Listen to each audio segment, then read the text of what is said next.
Really? Fine.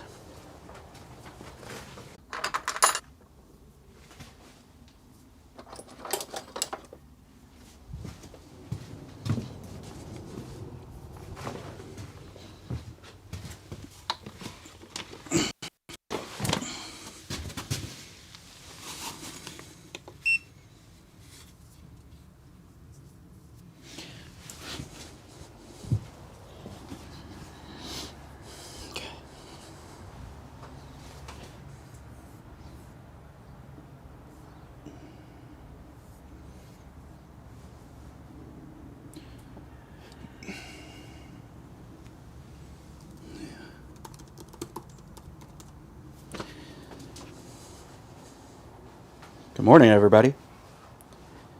Wow, that was loud. Let's turn that down a bit.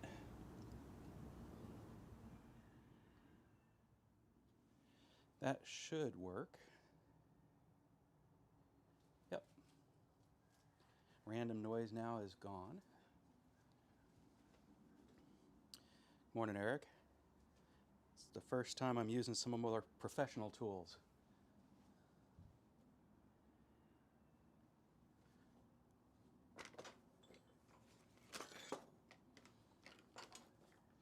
And when I say more professional, I'm still going cheap and using all the free resources to me.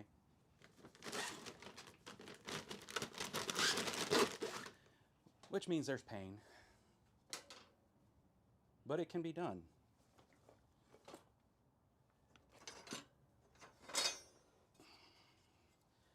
It is as you can see, if things are working right, a cloudy day on the homestead.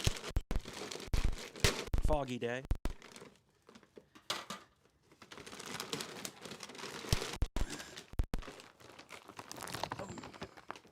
And I'm having to resort to bagged charcoal because I haven't been able to make any this last week. It was just pouring rain for a while.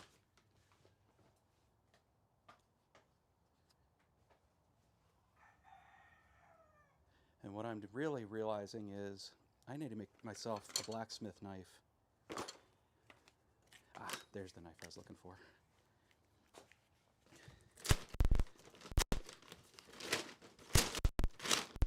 There we go.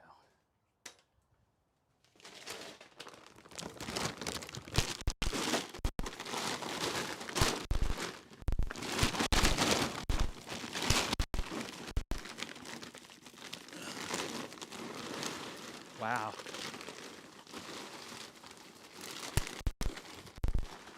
When they said chunk charcoal, they meant it.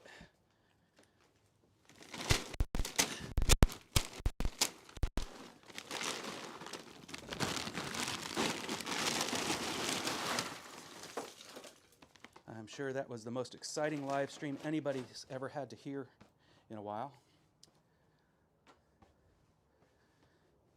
Let me turn you around here and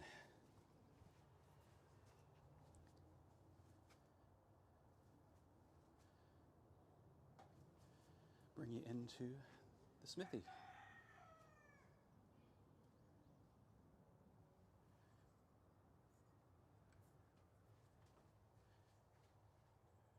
Get out of the way of the main stage there.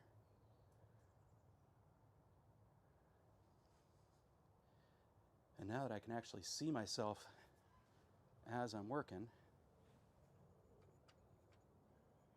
I realize nobody needs to see that much of my smithy. So let's see if I can figure out how to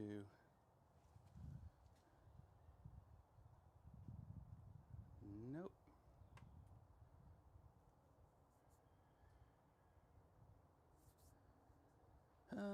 How do I wonder if there is a way? I'll work on it later. How to make it zoom. I don't have any controls here. Oh, yes, I do.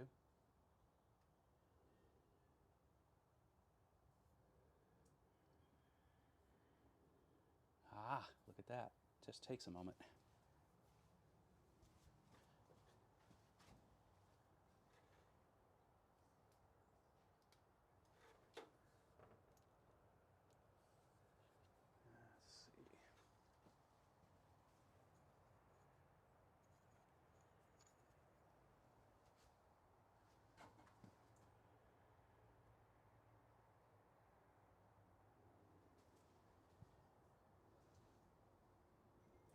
looks good.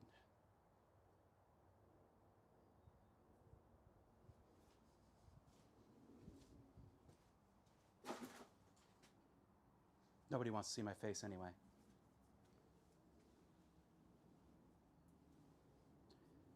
Oh, thanks, Eric. One of the big things challenges I wanted to deal with was getting the sound fixed. So good to have confirmation. Now just to hope that yeah, I got plenty of charge. I'm having to use my AT&T iPhone because it gets 5G, and my actual home internet is T-Mobile, and it reaches out here, but just barely. And today it seems to be dogging it. So let's get a fire going. Where did I? There we go. Everything's just a little damp, so let's see how hard it's going to be to start a fire. I might have some dry paper inside the steel barn, as my wife refers to it. Let's get some of that.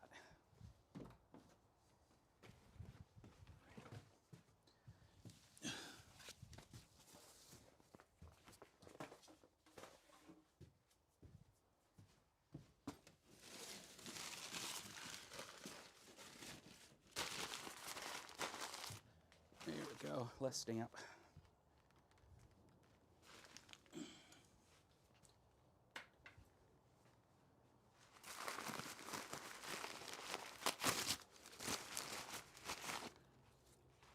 And I think I'll scoop out the old charcoal first, as it's mostly tiny stuff.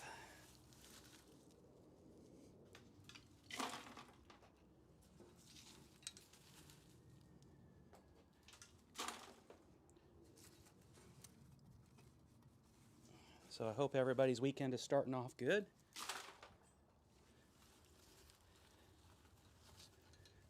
The timing of this stream, I hope to keep consistent, is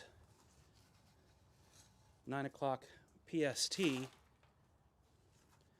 So I don't know if the nooners will want to join me too often in the East Coast,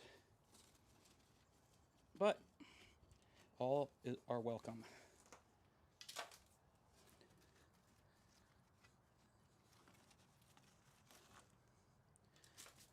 Dump the tweer full of, I'm sure, ash. No, it's not so bad.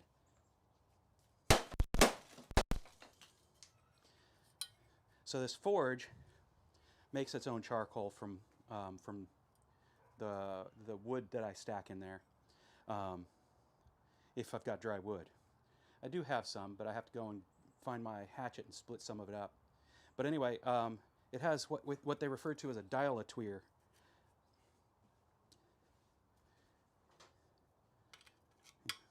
And that way you can open up as many or as few holes as you need to allow the airflow.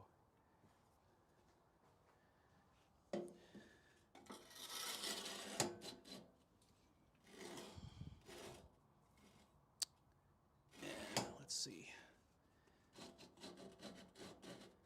Yeah, there we go. Yeah, there we go.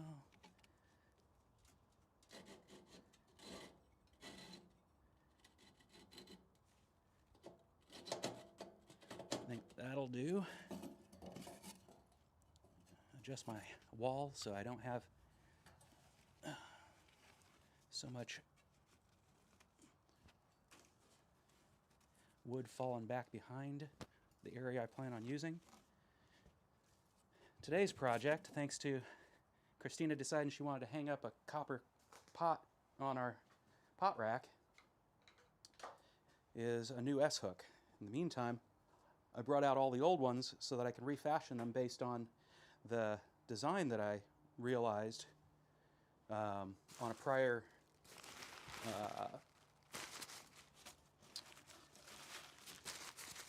YouTube video, to make it so that the top part of the S-hook wraps around and therefore does not come off of the pot rack so easily.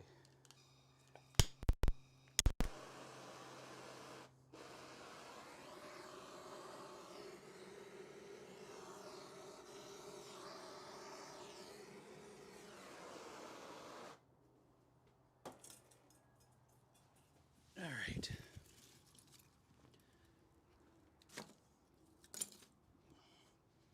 Start cooking some of this bigger charcoal on the side.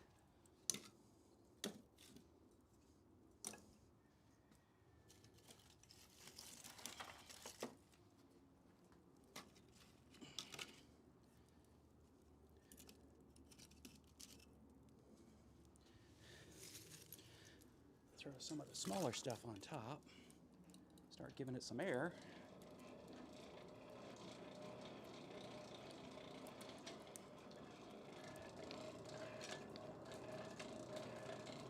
All of a sudden, all that smoke's going to just poof into flame.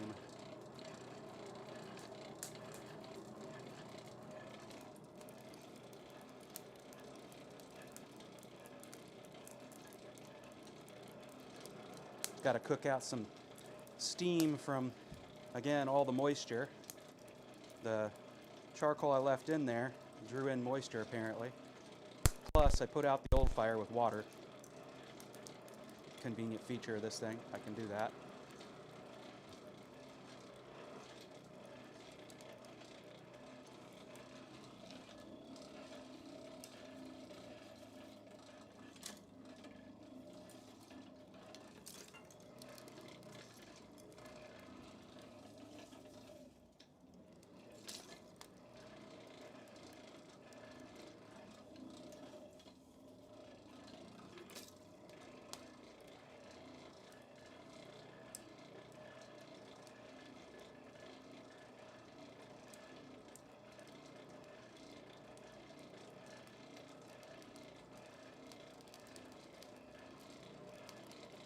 So technically I don't have power out here at the smithy so I'm using this hand crank blower. Then a couple of weeks ago, my bride found a big old device that can give me like 9 hours of AC power out here. So I might be hooking up a powered blower to this thing just so I can walk away and chat with you guys while it's getting up to heat.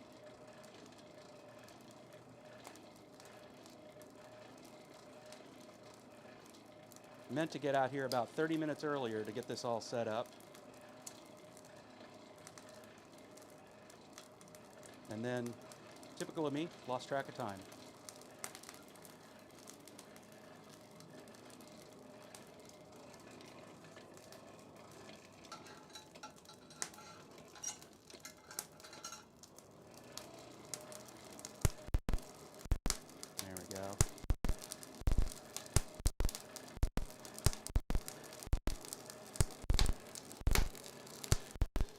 Fire pixies are at it.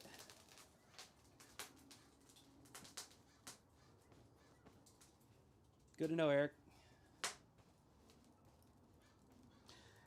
If you notice, what I've got on me is a Rode wireless mic. I bought the Rode mic, but forgot that this thing has a different plug-in than can be accepted by the wireless transmitter. Fortunately, the wireless transmitter comes with a mic built in.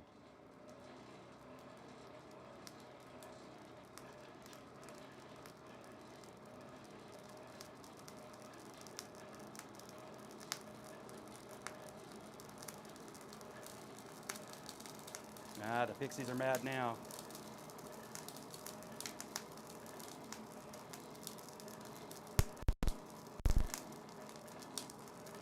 That may mean it's time to, well, nah, it's still not quite the color I want in there, so just keep giving it a little bit of air. Then I can throw some steel in.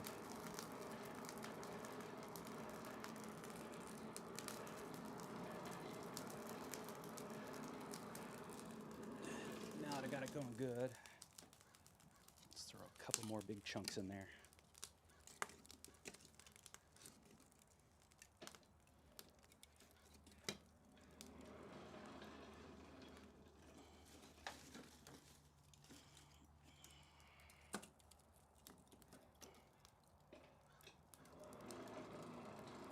The charcoal I made, none of it came out that big, so there's probably still some learning for me to do on how to make charcoal effectively.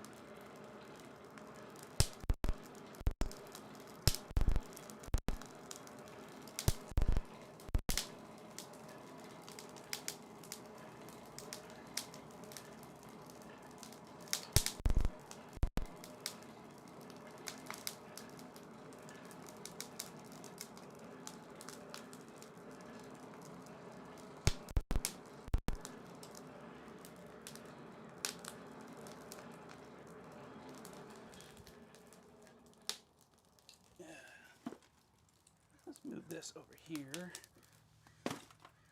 where the fire pixies won't land on it. And a big old bucket of charcoal.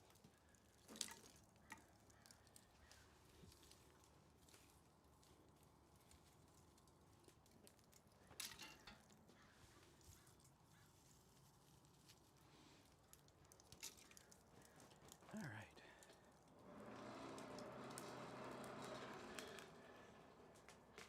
So, good old-fashioned S-hook, big ones, little ones. There's nothing consistent about them, but what they're all going to get done, I'll step forward so you can see this better, is we're going from this style of S-hook, everybody knows about,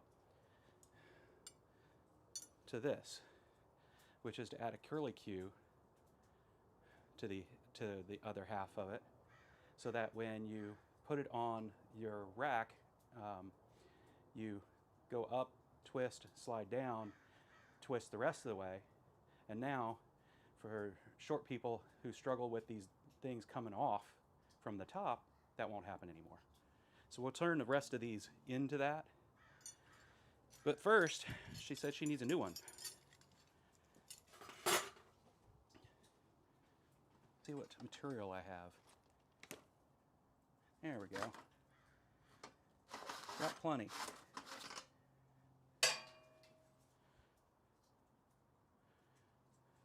Quarter-inch square stock. Get that into the fire so it can start warming up. We'll taper an end. And I won't need this for a little bit. And this is the stock I was making last week. I got a little more work to do there, and then that can be considered done. And then I turn them into some tongs. And as I said, don't need the tongs. Continue working with my new favorite. Get the feel of it.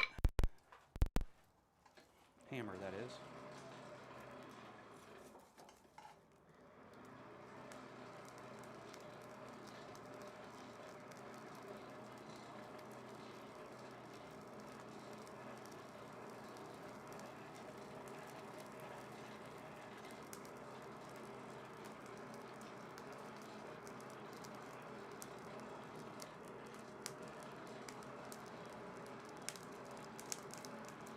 There we go. We've got some orange color in there. I'd like to see it get up to yellow.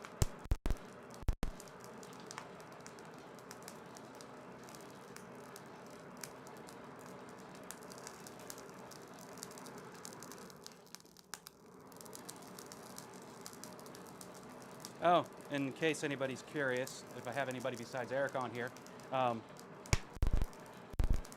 I'm wearing some fireproof gear here, but I think I'm going to make one more change to further enhance that.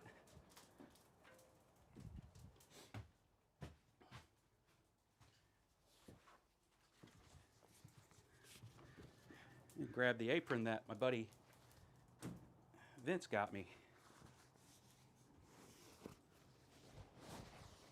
Move the mic. See if I can muffle myself with my beard.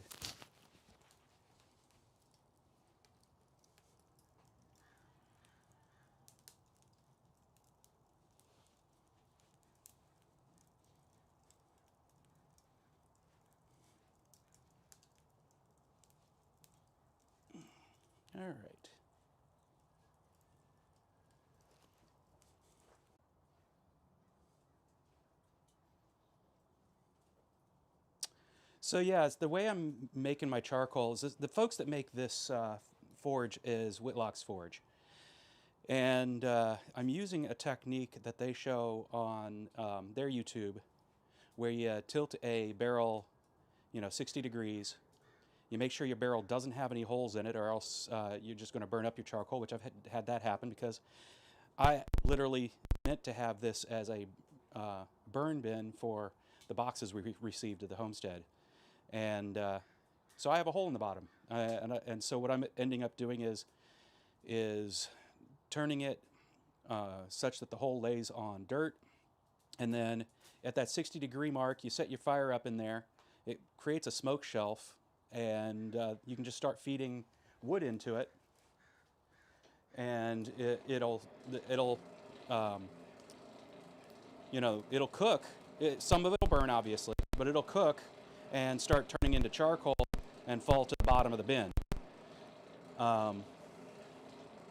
It works, but it seems to take a lot more monitoring than I expected.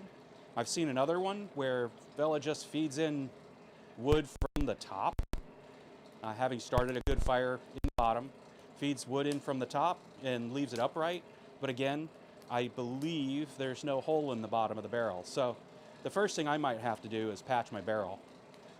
The second thing that I might have to do is actually use more than just branches that have been falling on my property. I've got a lot of that, but brush isn't going to turn into very sizable charcoal.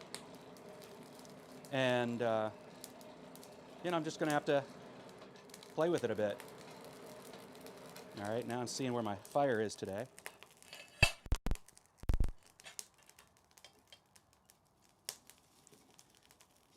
It's hot enough to start forging, but not at the end where I want it.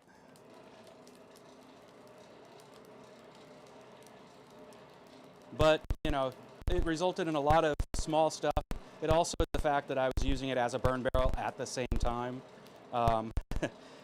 So there are definitely mechanisms that work better, such as a barrel inside of a barrel.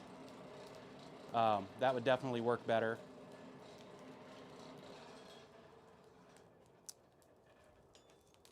All right, there we go.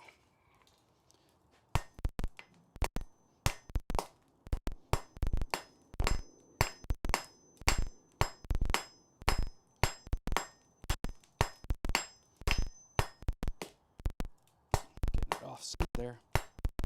It's not the worst thing. If anybody's following this channel because they think I'm a good, or that they're hoping I'm a good blacksmith, nobody knows.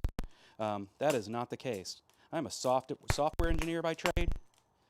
I talk to people about how to write good software.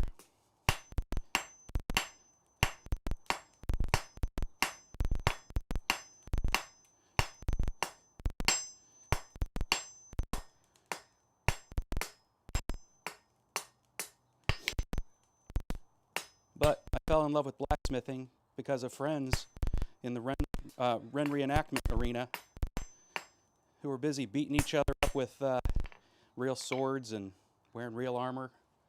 And I was like, nope, that's not my gig. But there were also some really skilled craftsmen in leather and blacksmithing there. And I was like, okay, that I can get behind.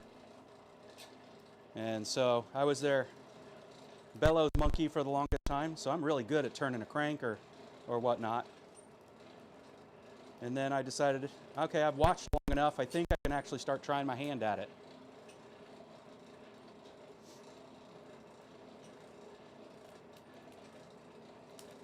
There we're getting that nice bright orange. Turn it into yellow soon. Now I've got to watch out to not burn my fuel.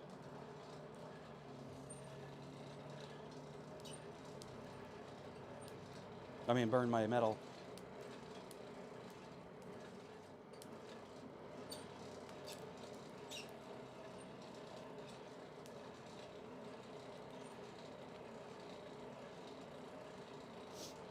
And so I'm just getting started with all this. I don't have jigs yet. That's stuff I'm going to build. I don't have quite the right tool set yet to accomplish the kind of things I want to do, which is all artistic blacksmithing, not bladesmithing. Okay.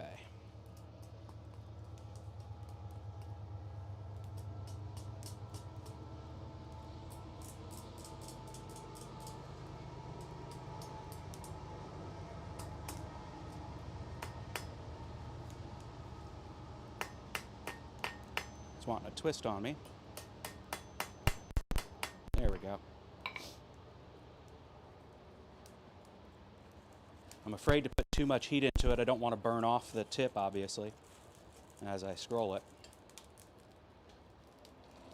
Done that a lot. And I'm very new to this forge.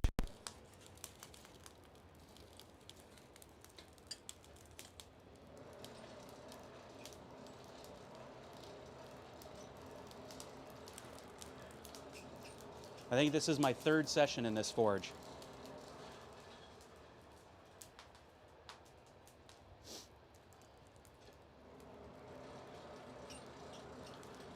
Before that, you'll see, maybe you'll see it. Let me see. Yeah, back here, I had a blade forge, a cheap blade forge that I got from Devil Forge. So you get what you pay for. I have nothing bad to say about them. If you want to get started and you need to do so cheaply, I would recommend using them. But this front burner basically stopped consistently making its flame cone, and when I turned on the back burner, while it would work, the dynamics of I guess gas flow and so forth just makes the whole thing not work.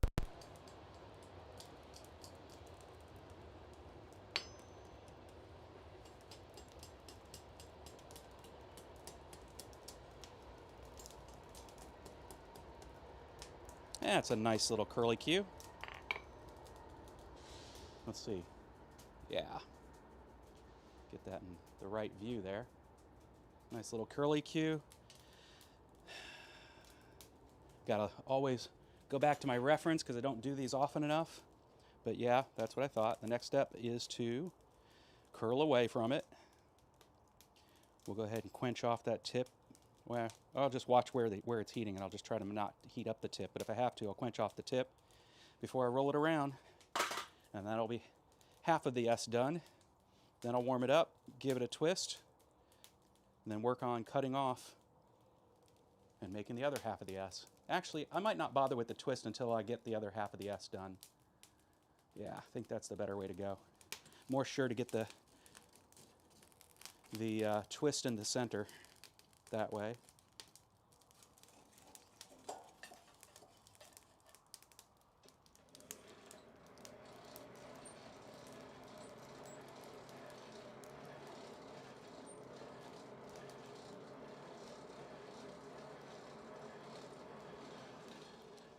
Let me do a little bit of fire control here.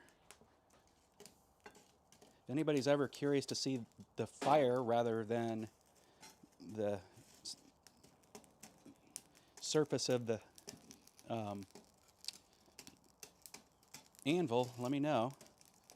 I'm happy to move things around. Benefit of live streaming is I can get instant feedback and react to it. I don't have to just give my opinionated view of what I think you might want to see.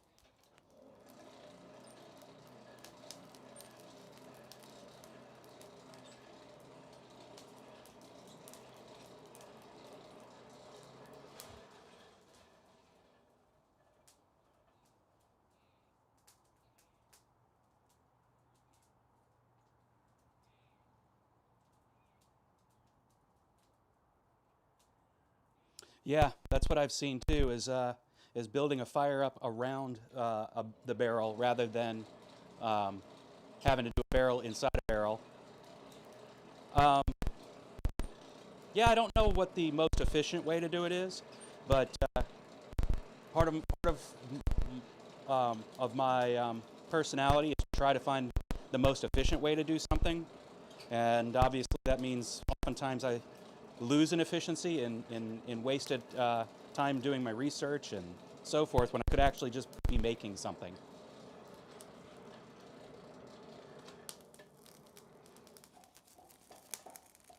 You get those interview questions? They ask you, you know, what are your weaknesses? And that's typically where I'd have to give them is I spend a lot of time making sure I've got the right solution rather than just building a solution.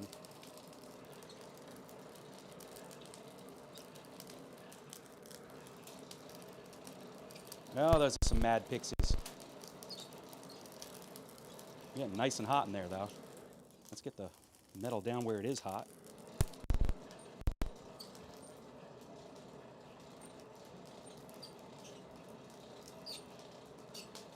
Oh, and yeah, these are designer glasses that are also safety glasses, so I don't have to wear another pair of glasses over my glasses. That's annoying to me.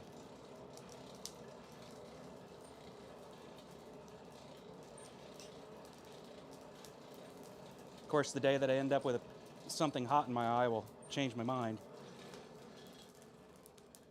All right. You can't see, I keep a little barrel down there for just such things. I've got the big quench barrel over on the right.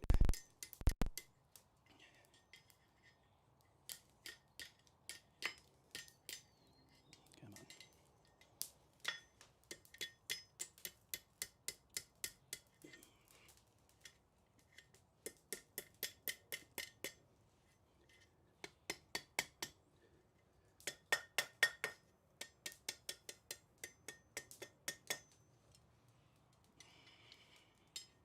It's a little pot, so it doesn't need to be a big hook.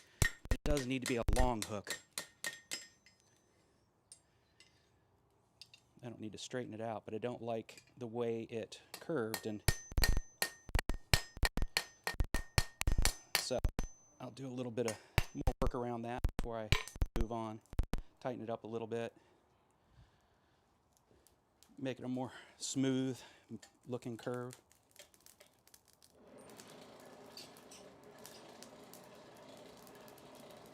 I'm sure I'm not the only smith that might be on this stream that watches Alex Steele. His thing saying, it doesn't need to be perfect, but if you want it perfect, make it perfect. And I kind of feel like part of getting better at the craft is being a nitpick of yourself. But there has to be some point where you stop, right?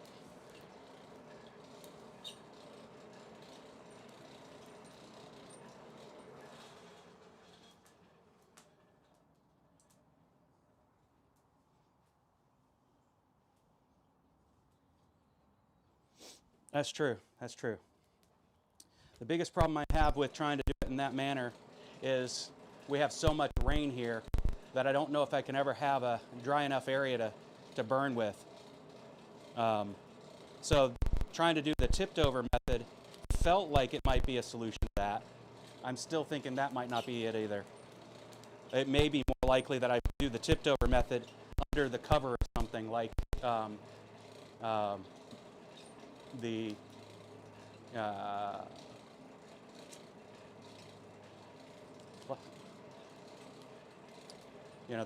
the thing I have sitting over my fire pit, or I may just be forced to build something like that over my fire pit, my burn pit, I should say. The fire pit, it's better, it's for companies, so it's got to look pretty. There we go. That's more like it.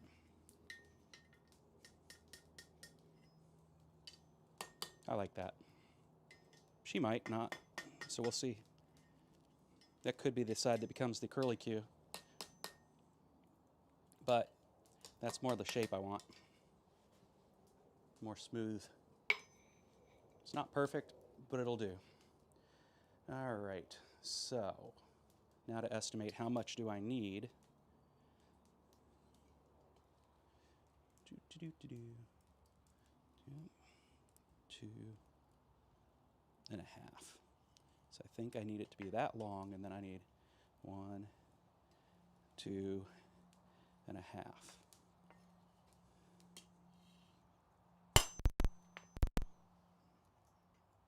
Yep, I can see that. So this anvil is from Alex Steel.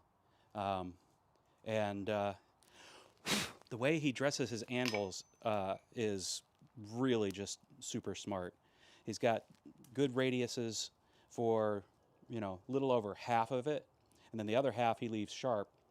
And you know, most of my work isn't done over that back half, and most folks don't use the heel nearly as much as they do the rest.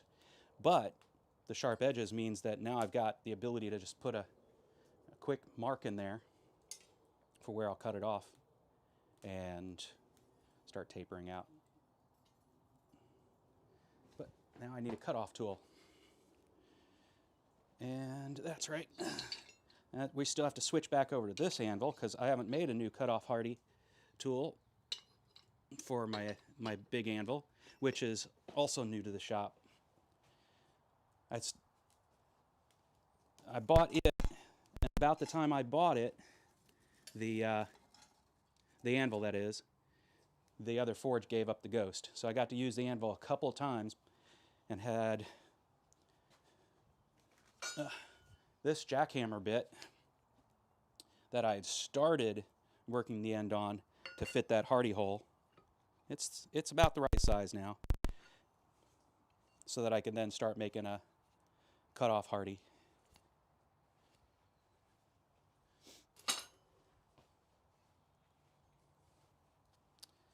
All right.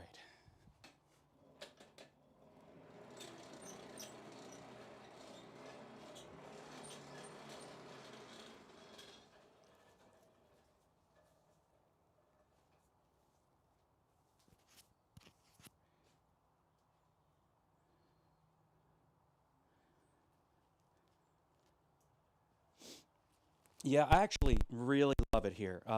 We moved here for work from Orlando.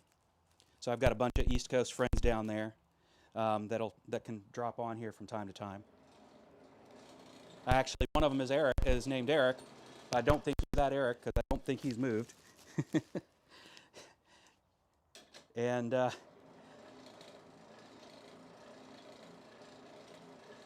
it rained a lot there. It actually rained more there than here. It just did it in torrential downpours. I kind of like the grays. People say they get depressed over it, but I found that I burn too easily to really enjoy an excess of sunshine, and there was an excess of sunshine there. So I enjoy the rain. I enjoy the drizzle. I don't enjoy the downpour. I can do a lot of things out in the drizzle, including make fires.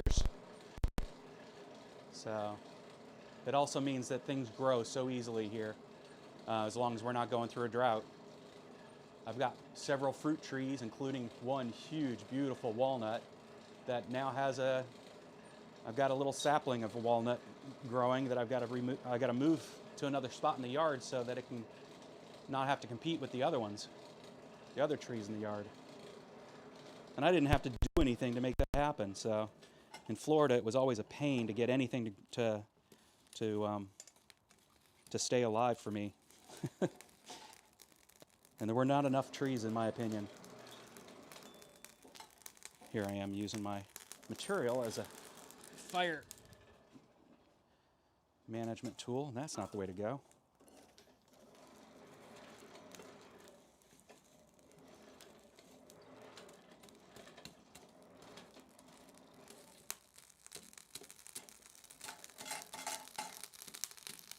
There we go. So it turns out that big stuff doesn't work as well as breaking it up into smaller chunks, just not as tiny as the stuff I had.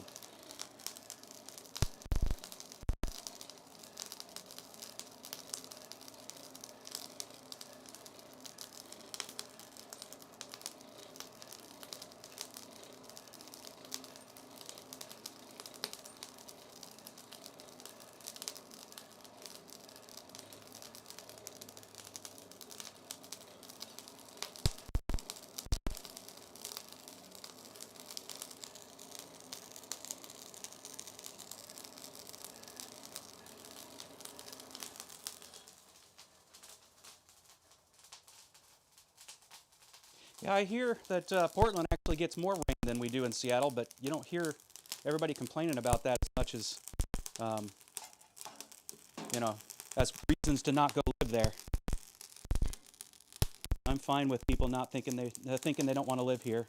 We have too many people here already.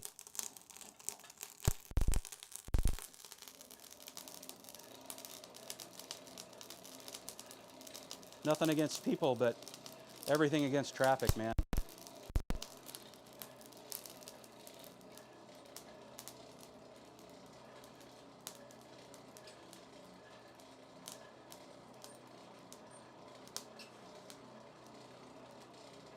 But I absolutely love it here. I love the different cultures that I get to enjoy here. I love the weather here. I love having green all around me.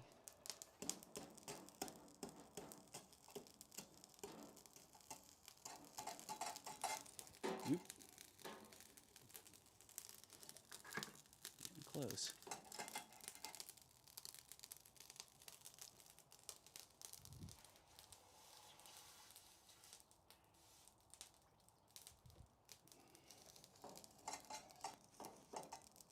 Might have to build this fire up so I can get the heat where I want it.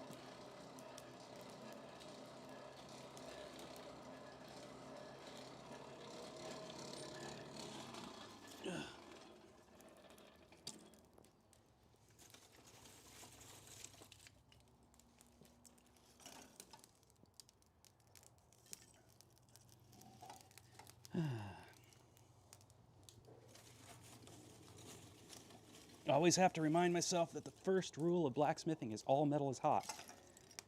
And not touch the part that's not in the fire.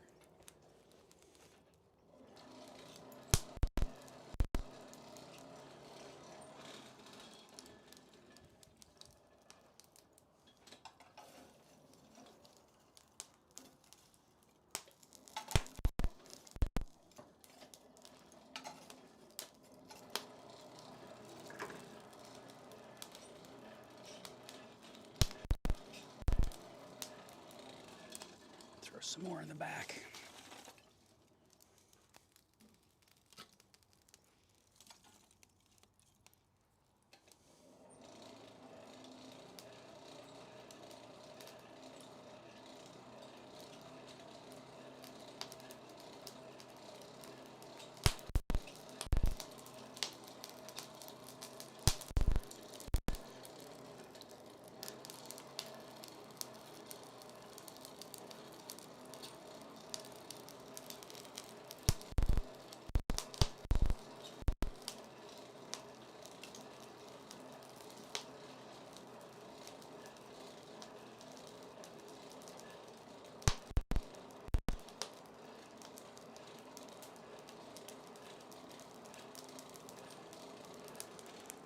The fact is, this is mild steel, so I could probably cut it off cold, but my cutoff Hardy tool is probably mild steel too. It's found steel from my yard. It could be anything. The folks who had this property before me used to just put junker cars back here, probably scrap for their purposes.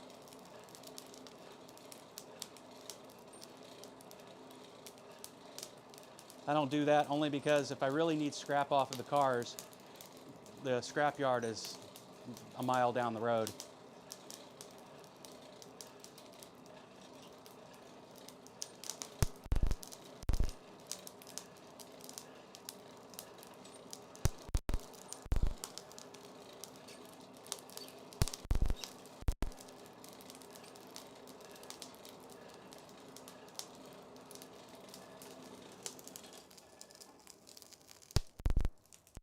Nope, don't have the heat in the right place.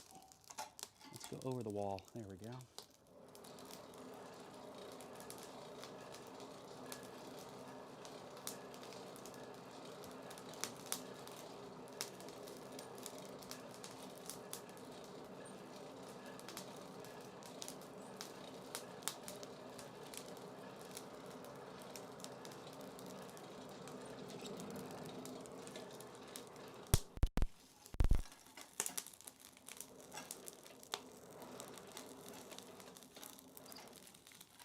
Expose some of those hot coals. There we go.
That should be warm enough. Now let's find where I put my little divot. There it is.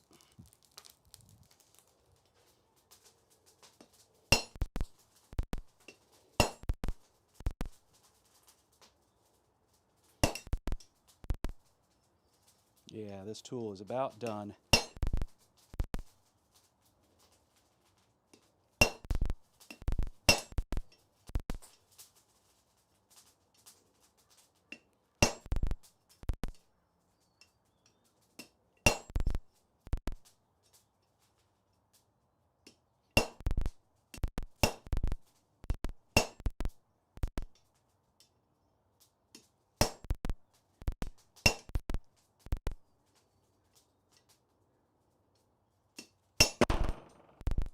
That worked.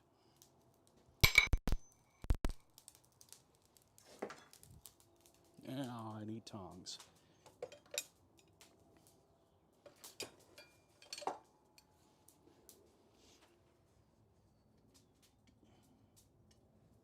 All right.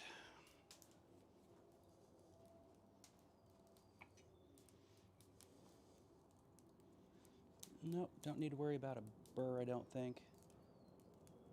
Let's see if I can turn that into a taper.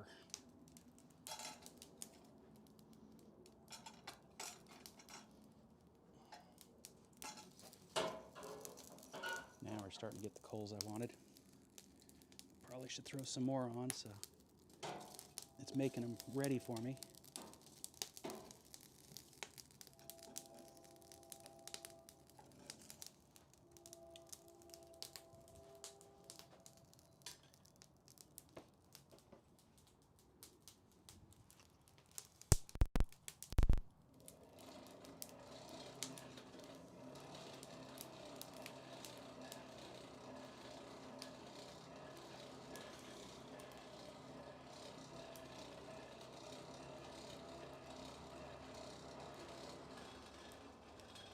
That sure doesn't act like I'm getting airflow.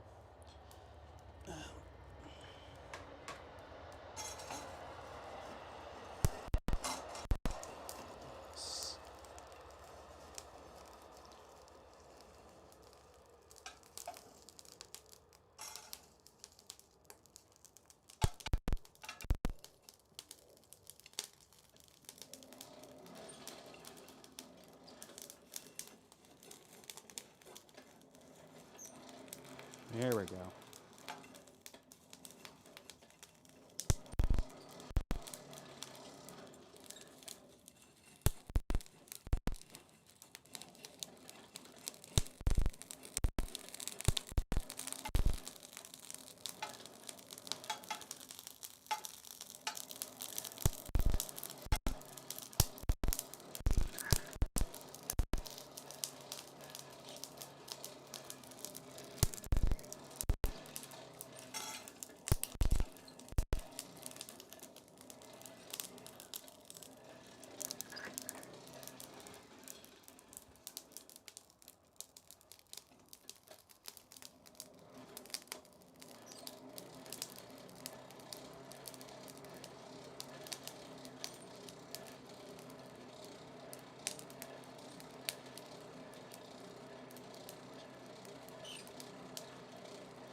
Might be learning that it's possible to put too much charcoal on the fire.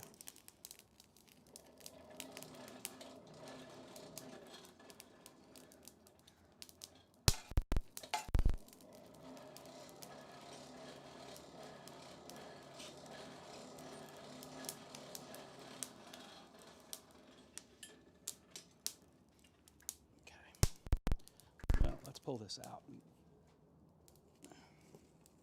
taper it, because I can.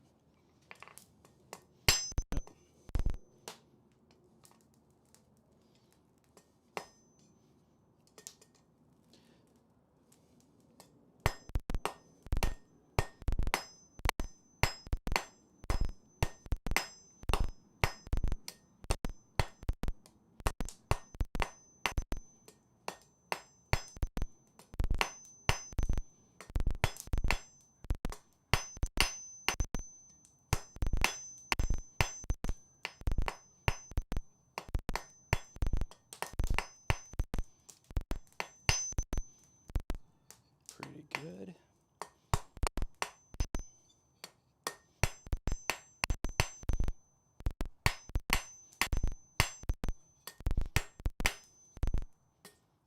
It'll clean up. We can make curlicue.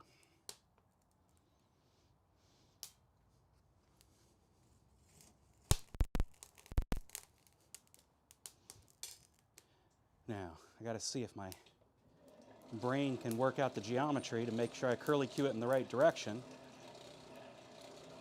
But of course, I'm going to put a twist in it. Makes me think sometimes the twists are there simply because of people putting curlicues on in the wrong direction.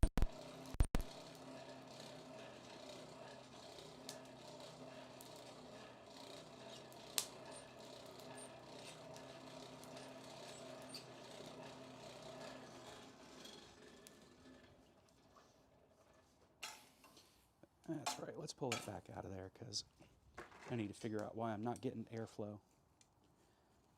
Awful nice to turn a crank that doesn't seem to be getting us anywhere.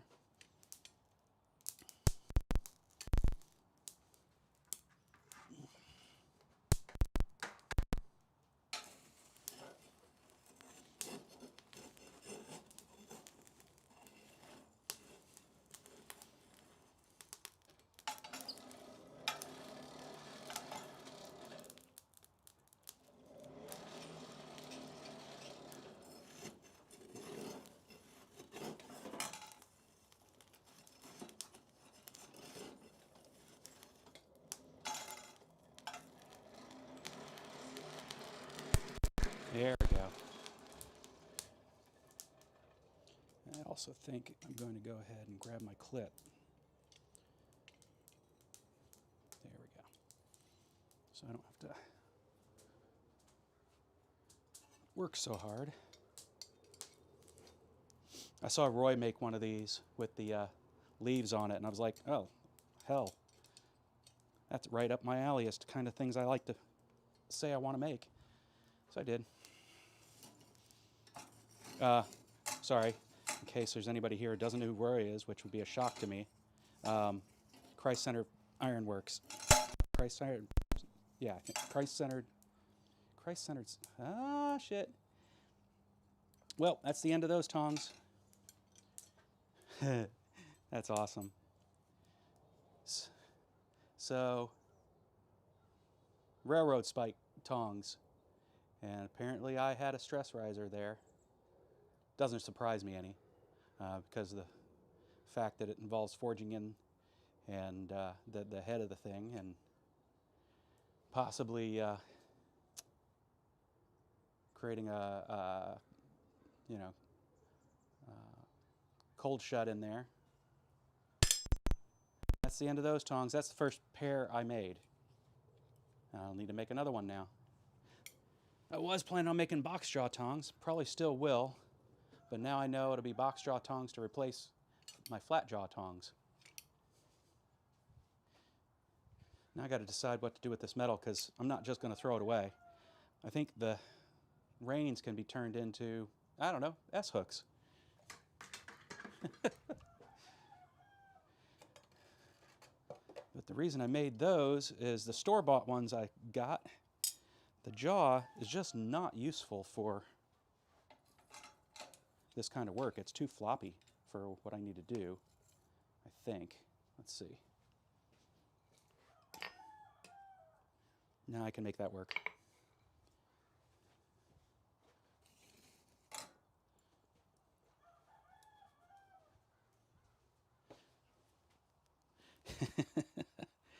Yeah, I could also do that. I've got the welder, so I can always weld it back on again.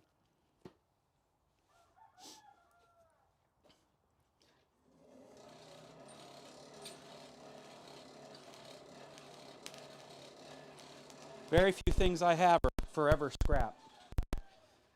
Right now I've got this piece of metal. Let me grab it here. That I haven't decided what it'll be good for yet. I think it's another one of those yard finds. I think it was a bed spring, or maybe a box spring. But I'm sure at some point that metal will be useful to me for something. Maybe just using as a mechanism for wrapping things I want to weld together.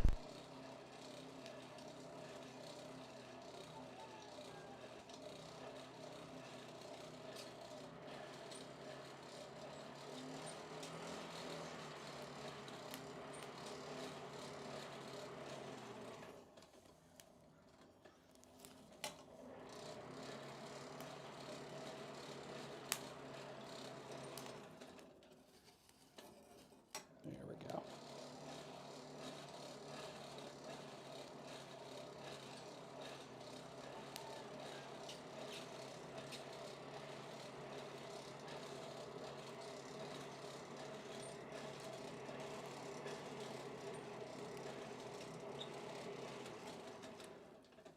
That's the stuff. Just wasn't finding the right spot in the fire.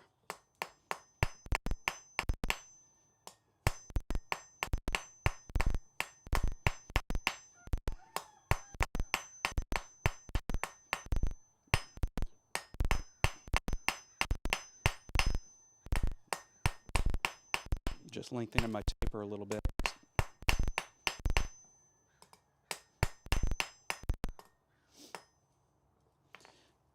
Take the sharp corners off.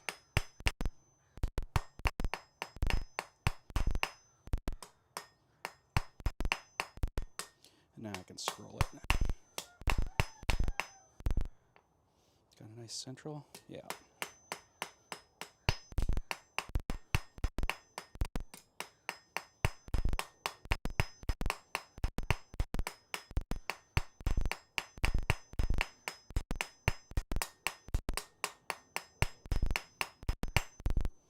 Tappity tap.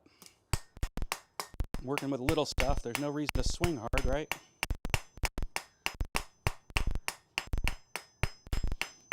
Planish it out, make it smooth.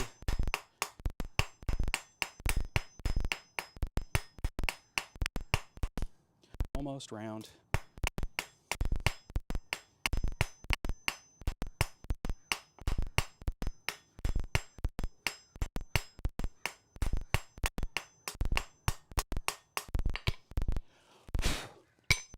Okay. All right, yep. Proof that these tongs will do the trick. I can scroll that.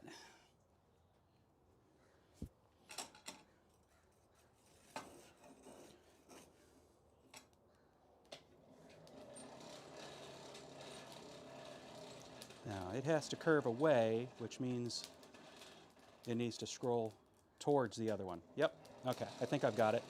Otherwise, the twist will fix it.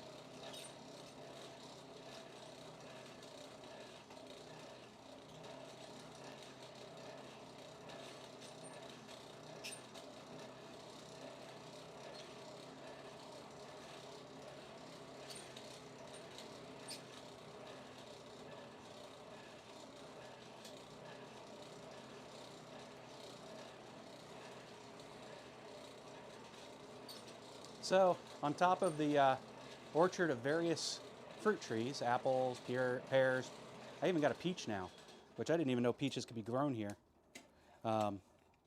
Walnuts, I've got an almond that I'm working on.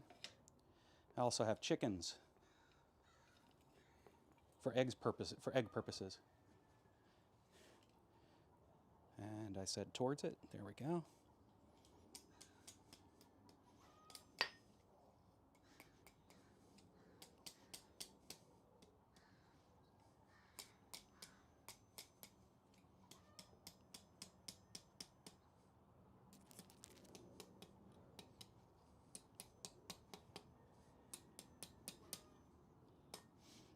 Make a nice pretty scroll because that's what's got a pot going through it.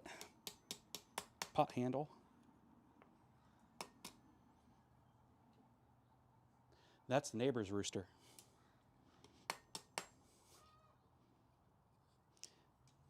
Or maybe it's a neighbor's chicken, somebody laying an egg. Now that I think about it. That sounds more like I'm proud about laying an egg.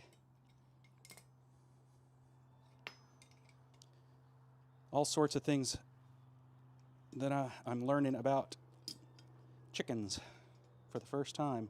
My grandmother used to keep chickens. Had the meanest rooster. I think we all have stories like that.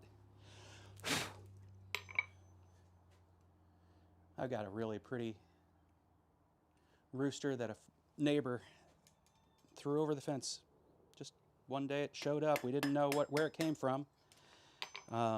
We have farmhands down the way a little bit, a couple of properties over, who raise roosters. I'm not even going to guess as to why they're doing that. I shouldn't say that. I have a guess. I just don't like the guess. All sorts of different kinds of roosters. No hens. So, but I thought it may have been an escapee from their place. Turns out it was my neighbor down the road. She felt that my hens needed a rooster to protect them.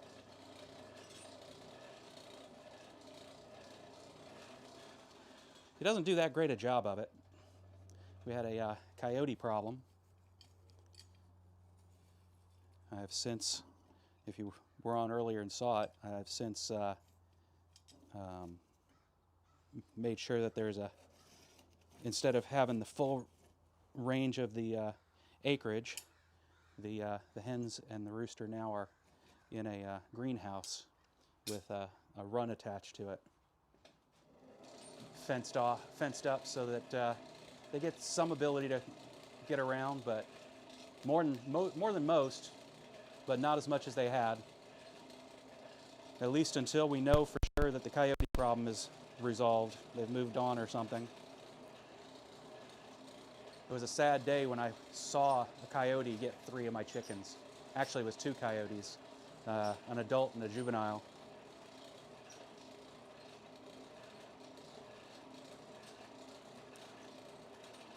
Lost my favorite little rooster. It was a bantam, feather-footed white rooster.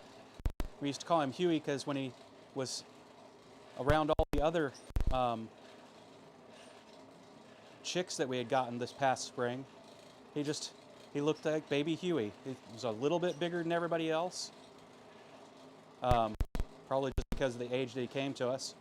And he was this just little yellow puffball, while everybody else was the colors of the various breeds of chickens. We have Sapphire Gem and Americana, so forth. But he actually put up a fight. Unfortunately, it wasn't good enough.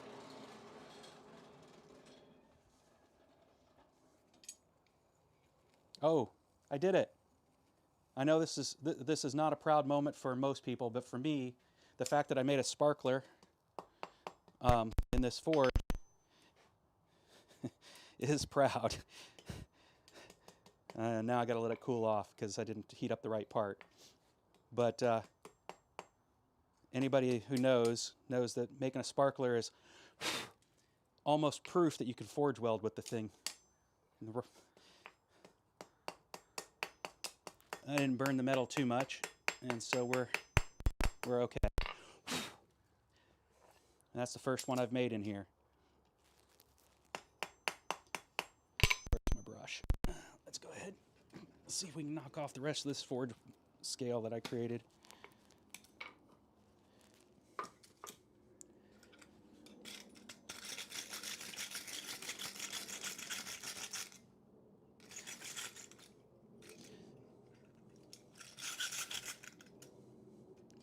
Yeah, these tongs are not going to be the ones I'll want to use in the long run.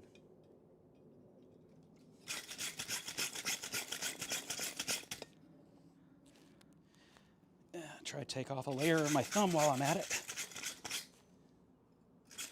There we go. Not horrible. Gives it character. Let's try that again. Not put it in that as deep this time.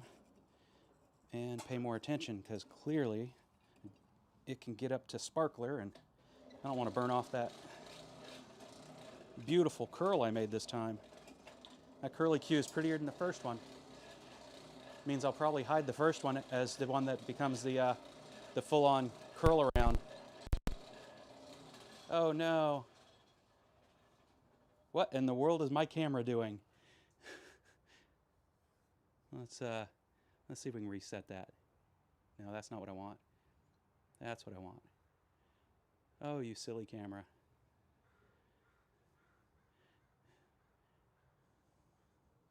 Yeah, that's a good idea, Eric. I probably will. Are you seeing the weirdness here, or is it just me on my Mac? Yeah, it's got to be going out like that.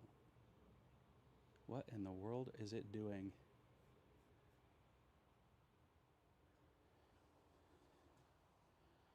Huh. Well, let's do this real quick.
Yeah, I'm still working on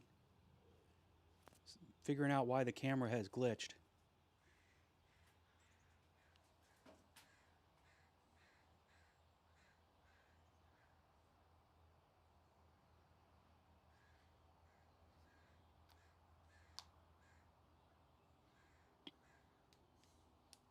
I didn't know that that this scene would still end up here in the mic. Otherwise, I would have told you what's going on. Um, I'm using a GoPro Hero 9 and in webcam mode, and I'm doing so because I don't have I don't have an HDMI encoder yet. That's on order.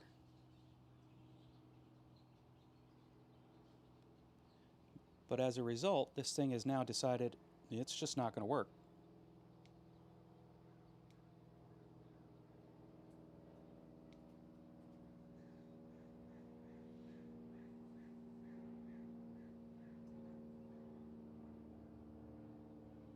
And it's really odd that sometimes it just behaves like the USB is good only for power, not for actually creating a data connection. And there we go. Now it's a data connection. Okay, so it required me to do a full reboot of the device, not just pull the battery on it.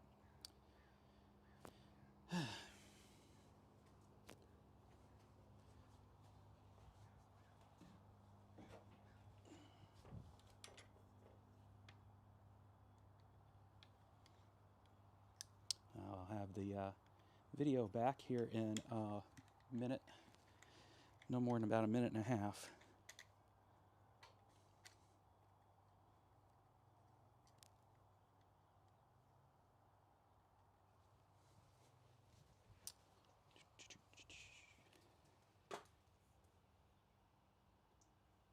Show preview.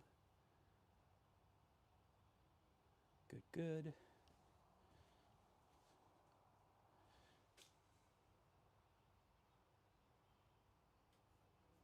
And I think we're back in session here. I have found that there's one persnickety thing about OBS Studio, and that is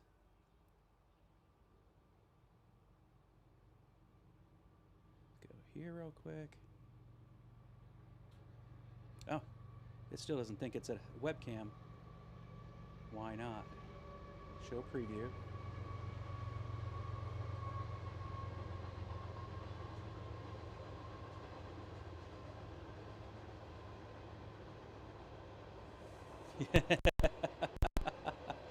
I have several hammers. So far, I have not gotten my Mac to behave when I tell it that a hammer is involved. It definitely adjusts my attitude. But then I can't get any more work done for a while until they send me a new one.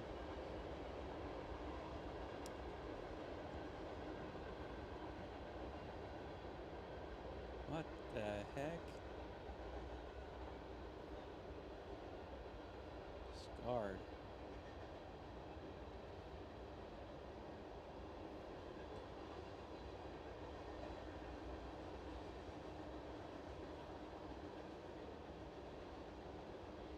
Okay.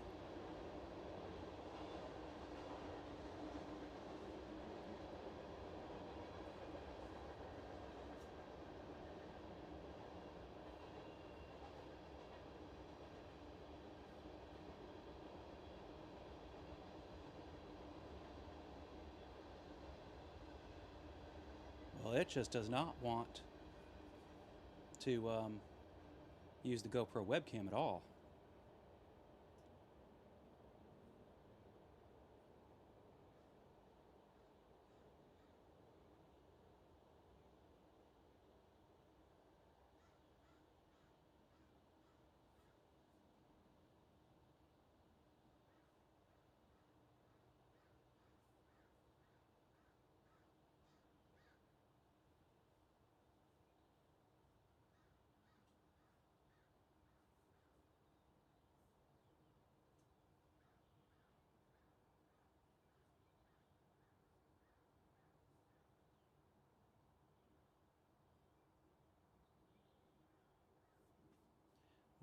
Isn't that fun? Let's do this.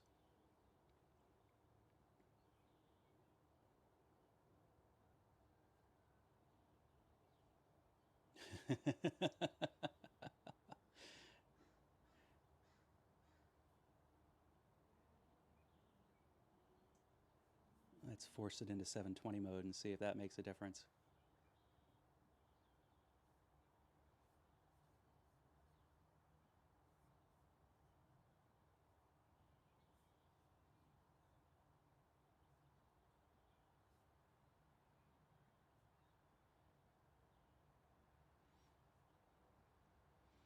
No, my Mac has decided just that should be the end of your broadcast day. What the what?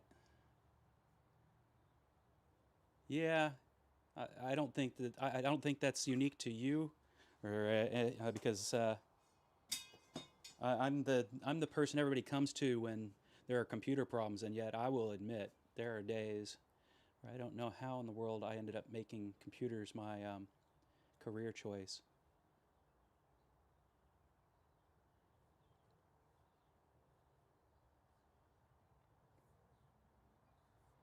It's the funny thing is I have a view here where I can actually see myself through the webcam, so I know the webcam's working. It's just this software has decided, no, it's not.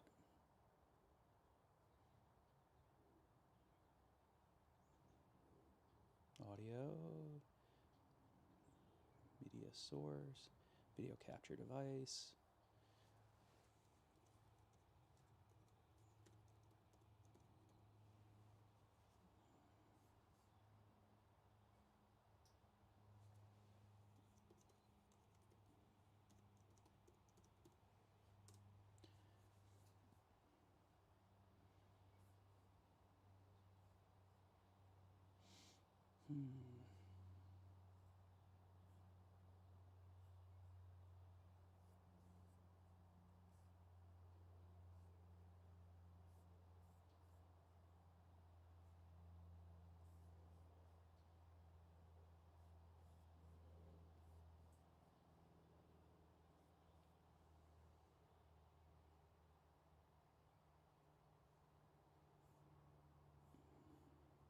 I'm going to try something here, but I expect that it's going to just completely destroy my stream for the moment. Let's set the stage to the Be Right Back stage and see if Restream is kind enough to keep things going for me while I restart the app. OBS Studio is free, and with free comes challenges. I work for an open source software company, so I know that things are always buggy. There's always bugs in everything. There's no such thing as bug-free software, unfortunately. But most of the time it just works. When it's open source and it's free, though, good luck getting support. So, did it switch? It did. I will indeed try to be right back.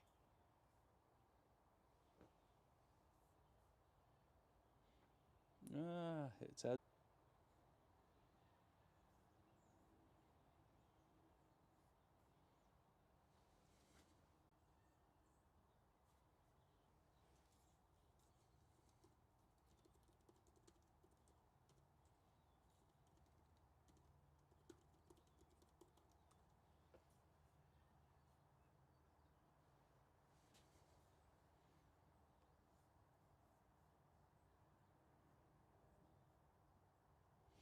All right. Let's see if this will actually work this time.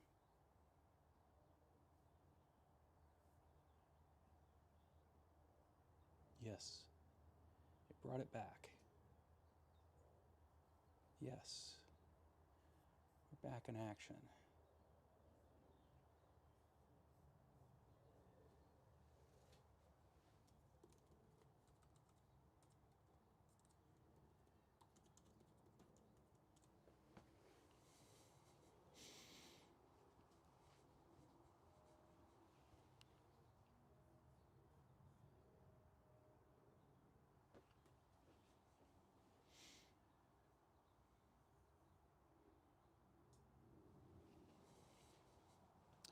Well, that was fun.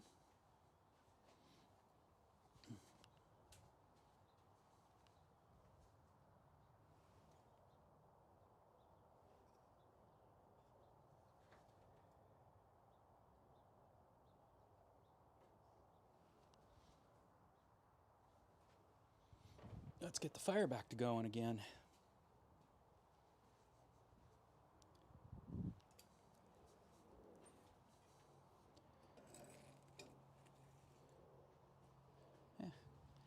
Fire's still there though. That's good.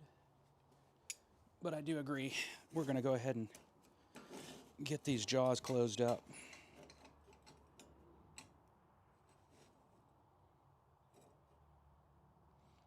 And to do that, I'm going to need something to keep, that'll work, to keep the jaws apart.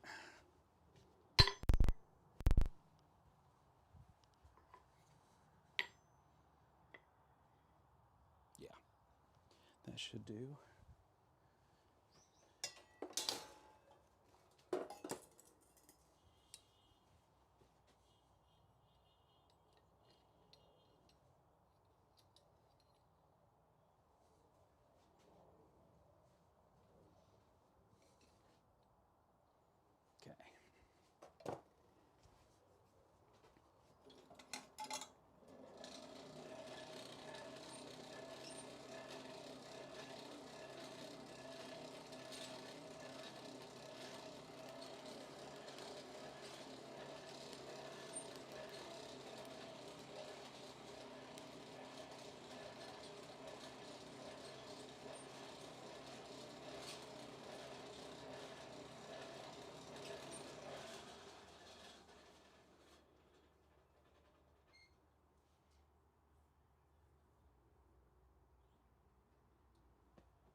Cool.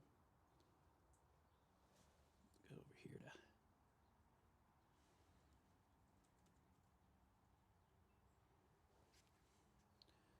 Let's do this real quick.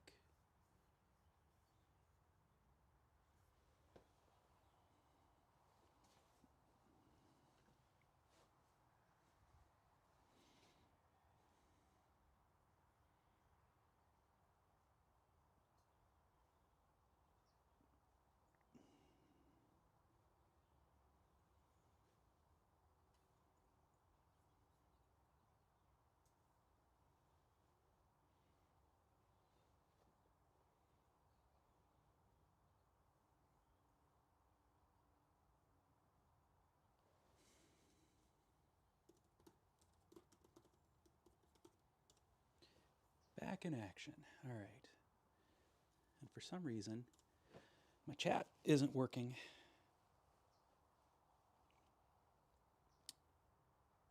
For Facebook, so I'll have to figure that one out. But fortunately, my chat works for anybody who happens to trip over it at Restream.io, which nobody's going to do that.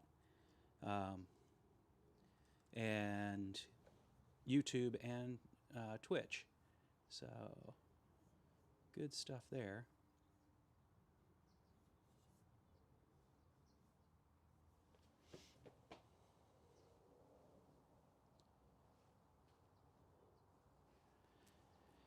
All right. Let's get these tongs adjusted.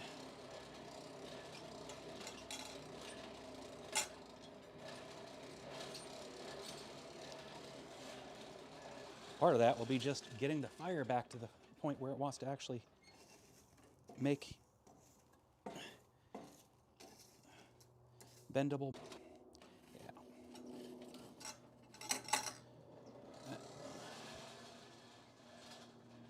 I have a suspicion, yeah, that I'm going to need this.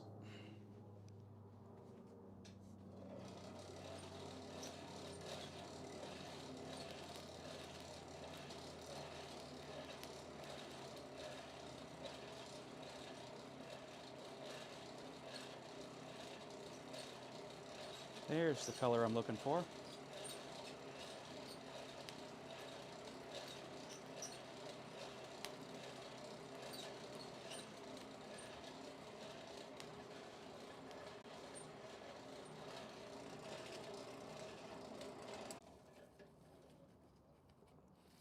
Getting there.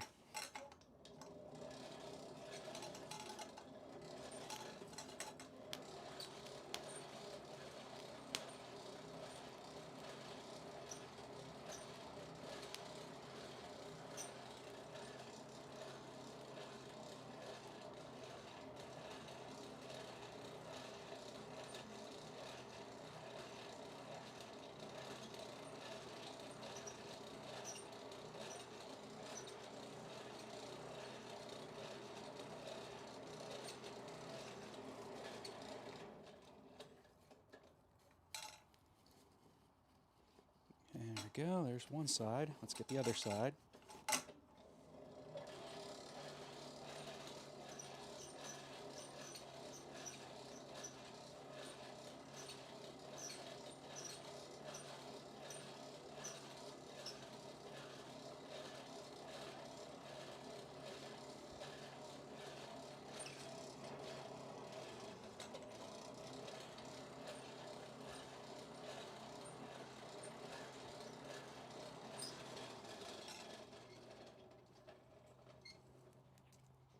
All right, let's see what we can do here.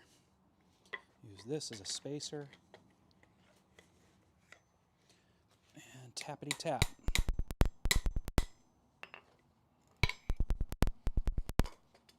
That's better. At least they come to a close now. I'll tappity tap from the other side too.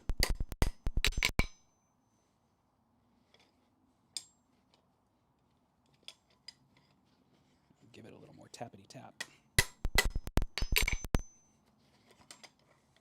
Yeah, that's starting to get up where the metal got warm. There we go. Quench that off. Let's do that over in the metal bin instead of the plastic one, just in case.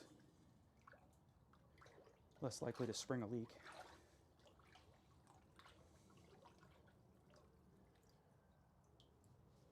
Yeah, much better.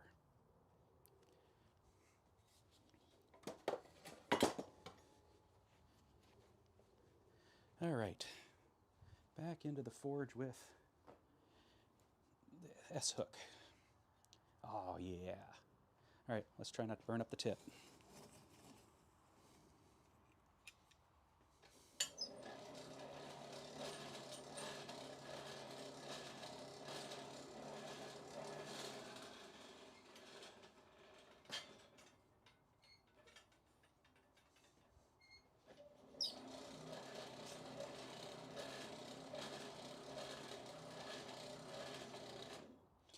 Nope.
There we go.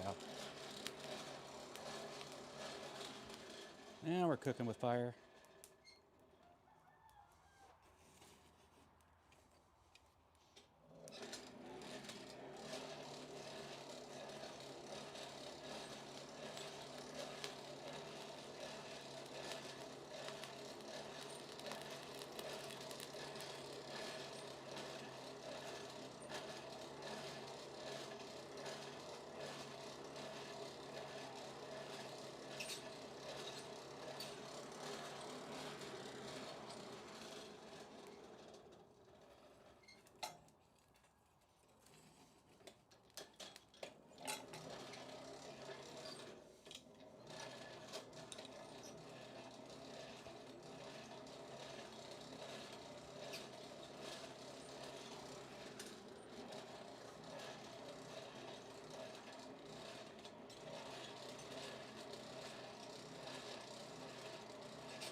heat on the tip.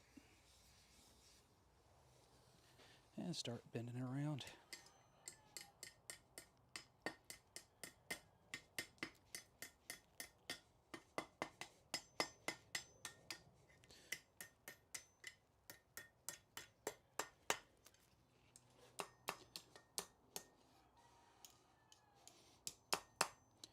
And there we have an S-hook.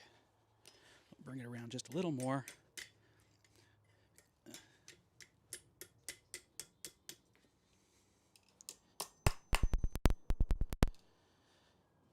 That should be, let's see. Do I like it? Yeah, I like it. All right, we'll turn the other part into the curly Q, because as I said, it's not the prettiest of the parts. Oh, let's do a twist first. I need the music though.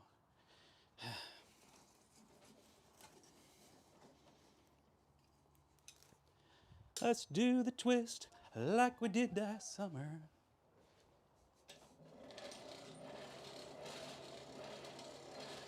Let's do the twist like we did last year.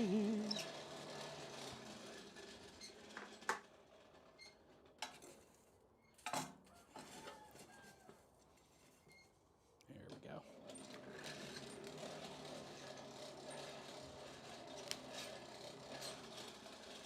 I think part of the problem is it needs more fuel.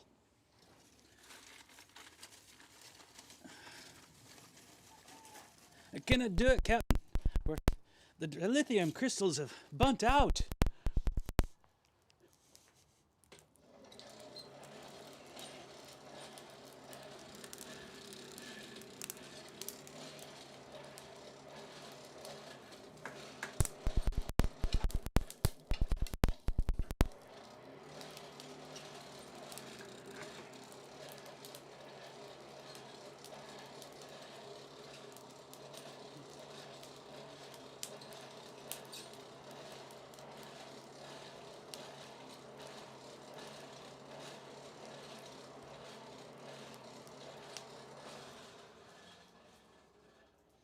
Cool. Are we at twisting temperatures yet? Ah, shoot. Well, now I know where the fire was. Let's fix that problem. My heat is deeper.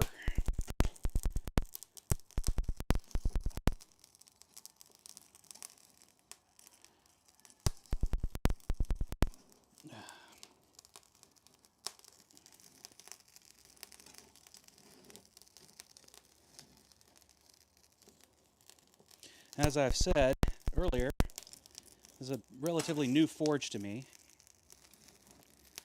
And so I'm just discovering how the tweer works on this one. I'm used to a bottom blast forge. And while this is, you know, with a, using a brake drum, it wasn't even a brake rotor, it was a brake drum. So we had a deep pot when I was last working with charcoal. So I know charcoal gets plenty hot enough. I didn't have any concerns about that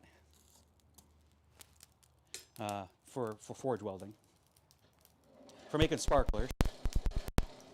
But I still have to figure out, when I've dialed my tweer in, what the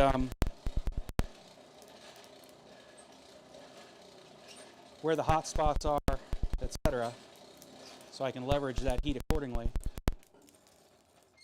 And also I'm trying to figure out how the fuel burns, what I have to do to what I have to clear to get the airflow right. Just a lot of different variables to figure out.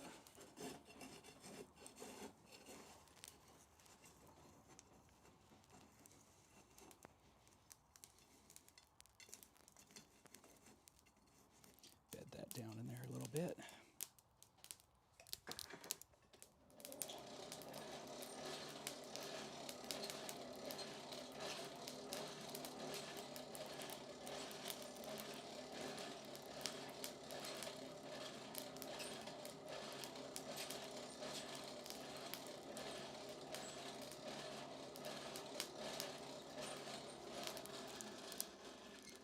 doesn't seem like I'm getting airflow.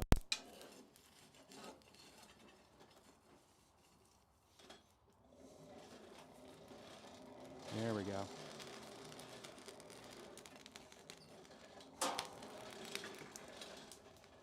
I find it harder to determine if there are clinkers I need to clean out, and if so, how do I find them and pull them out, than it was with the deep pot. With the deep pot, there was one little, screen that we had.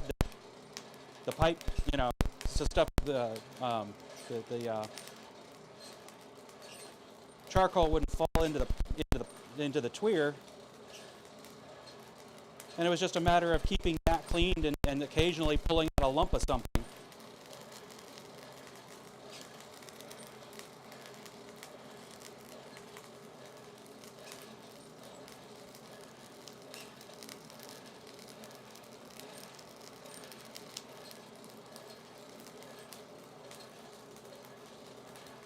All that charcoal dust pixies. Trying to shorten my beard.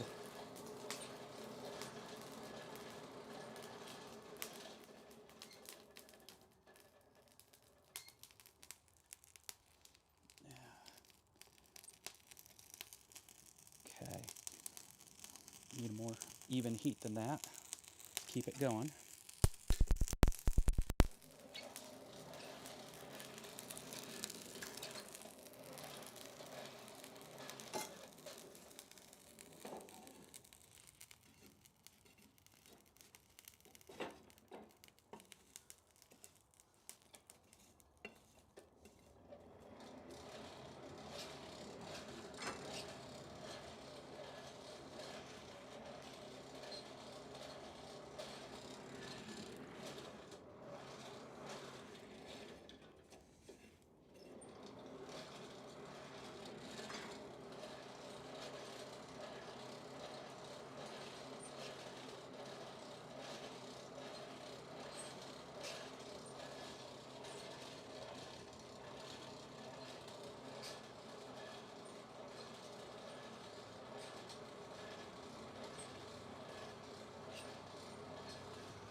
We can do a twist with that, but it would be good if I actually had my twisting wrench ready for it. So let's just put it back in there a little longer. We'll let it soak. There we go. Oh, come on. Get deeper.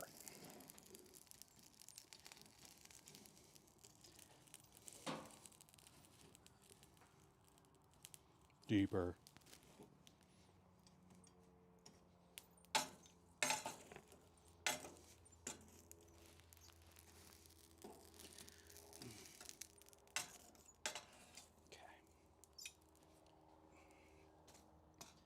Let the hot coals just keep it warm while I make sure I have my twisting wrench and such set up for it by using the source stock and just getting it ready.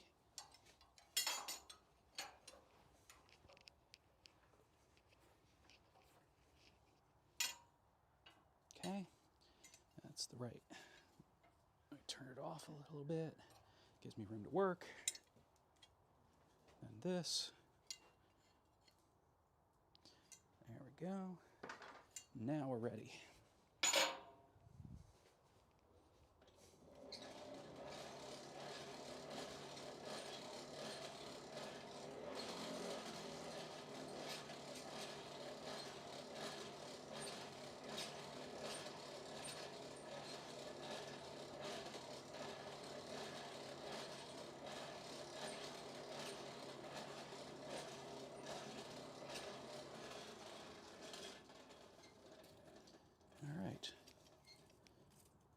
Where are you at? There you are. It doesn't have to be exceptionally hot for a twist. Get in there.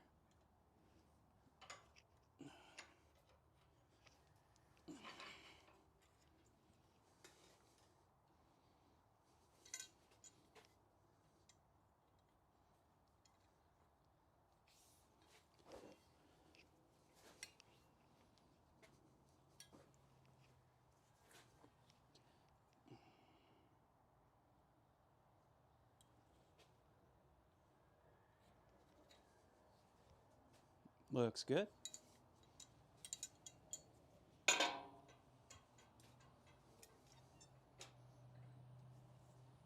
Brush it off.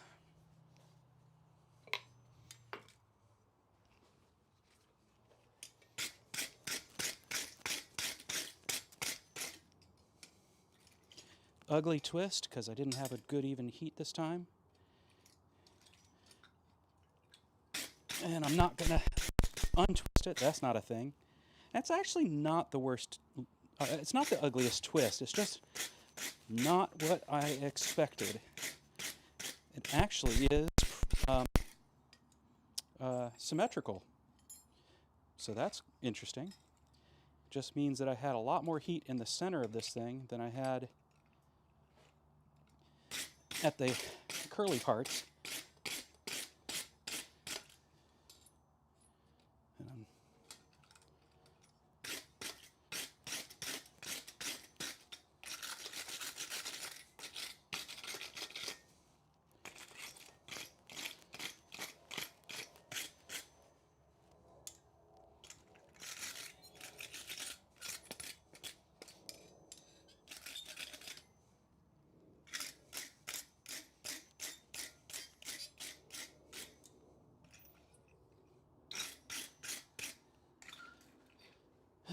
So, let's see if I can make sure it's... Does it focus well enough? I can't tell from here. But you can see it got a symmetrical twist. It's just it twisted more in the middle. It's kind of neat. I'll have to keep that in mind in the future.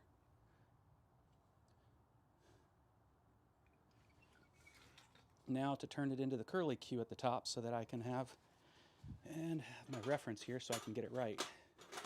And then do it to all the rest of them here. Doo-doo-doo. Okay. Curl it towards me. This is time to break out the scrolling tongs for. Just a lot easier.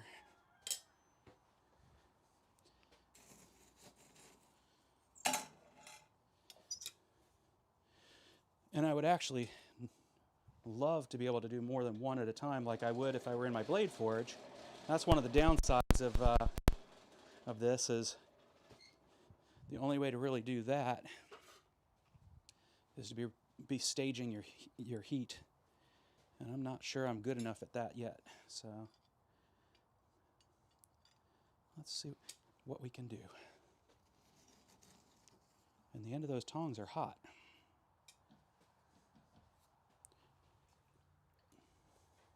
See? Hot. Just gave myself a tiny little burn.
Okay, that one's ready. Let's get the other one down into the heated area so it can be ready. And now we'll pull this one out. Make sure I'm turned in the right direction. And give this a twist.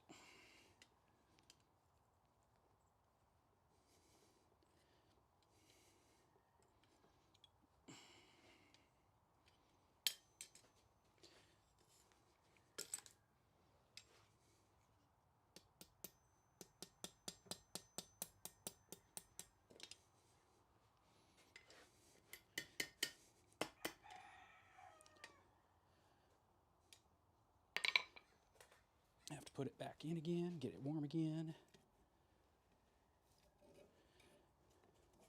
There's a specific way I want my twist to be. And I haven't become so proficient with twists yet as to not have to fiddle with it a little.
Here we go. Okay.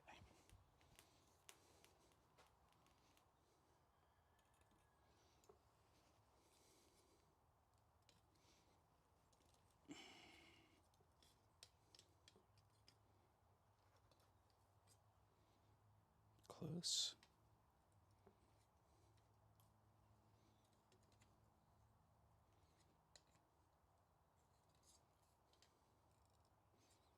Very close. I think that's right about where I want it.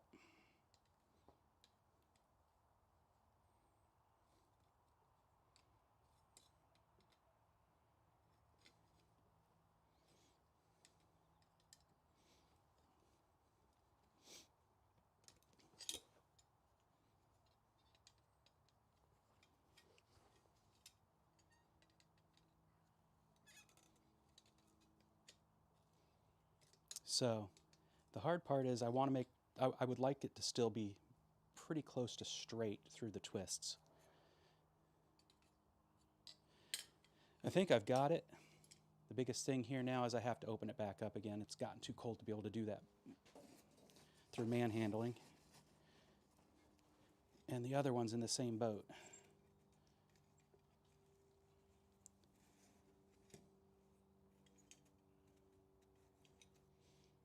except I didn't get its twist quite right.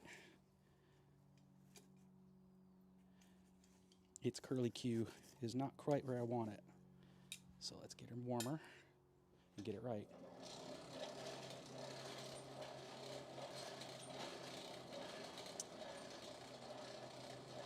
I think what I'm figuring out in this process, though, is I might want to make the hook that goes on top a bit bigger than the one on bottom, so that I have more material for making the curly Q with.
There it is. Okay.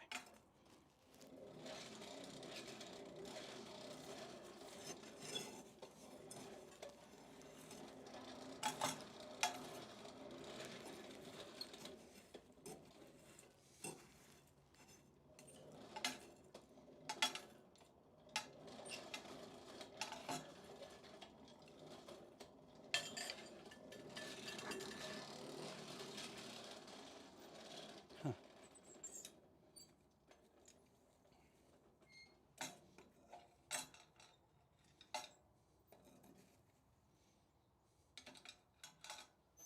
Fire is not wanting to get hot, which probably means that my tweeter is blocked up, possibly just by too much small charcoal.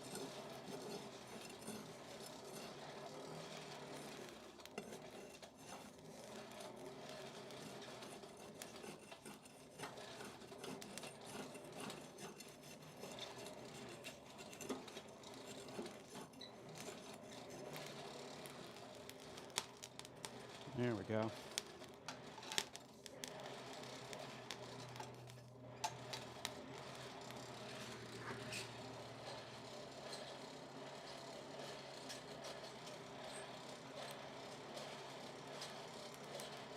There we go.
Do-do-do-do-do.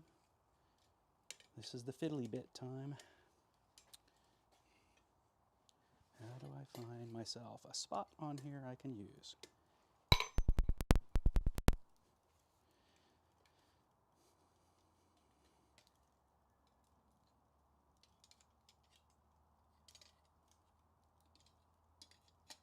And of course now it's just manhandling, and that's not the way I want to do it.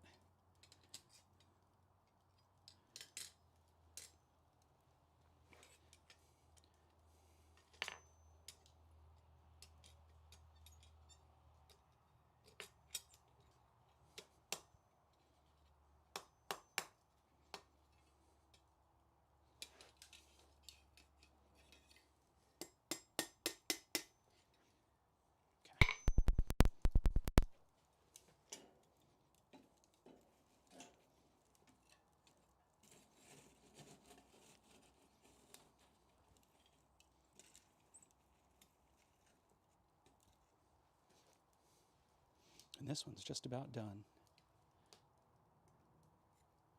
Just have to pop it out. It doesn't have to be a huge gap because the rack is just a wire, you know, maybe 12 gauge. Let's use this.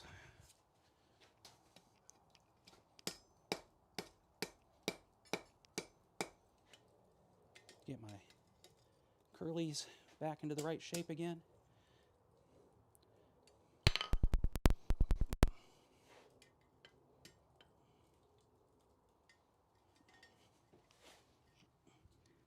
About the only place I'm not happy is it's sticking out a little further than I want, but it's also the ugly part of the curly of one of my first hooks. So it's actually not horrible. I think I will straighten that up just a little bit though.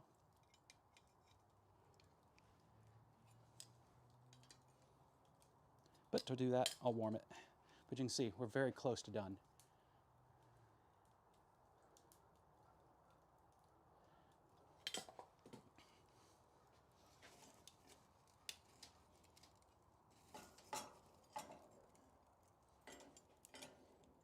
Come on.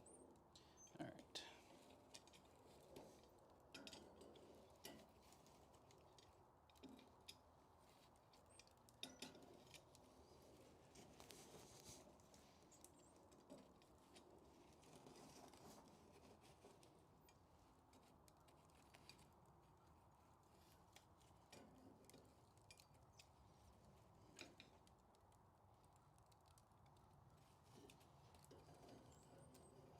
You know, everybody talks about hammer control as being a skill you have to learn as a blacksmith, and they're not wrong. But they never bother to tell you about tongue control.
come around this side.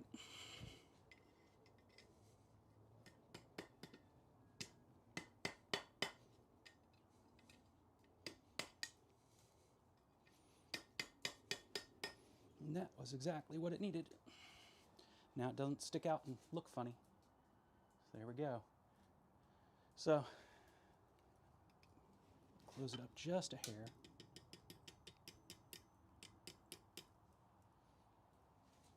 Up between the rods, twist, pull down, and now it's hanging on the wire and not easy to come off again because it's got the bottom loop. That's it. That's the innovation, if you will. Never seen anybody create a hook like that, so I don't know if it's innovative, but as far as I know, I invented it.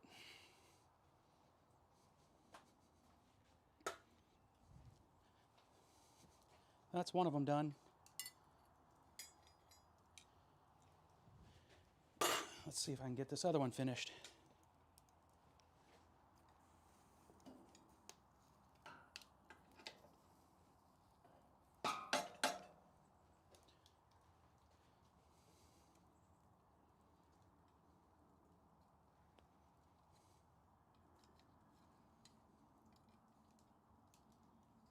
There we go.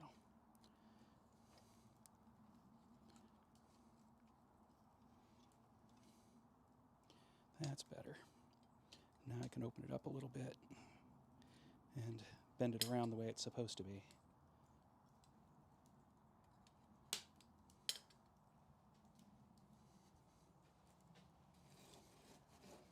Get that one down in the fire.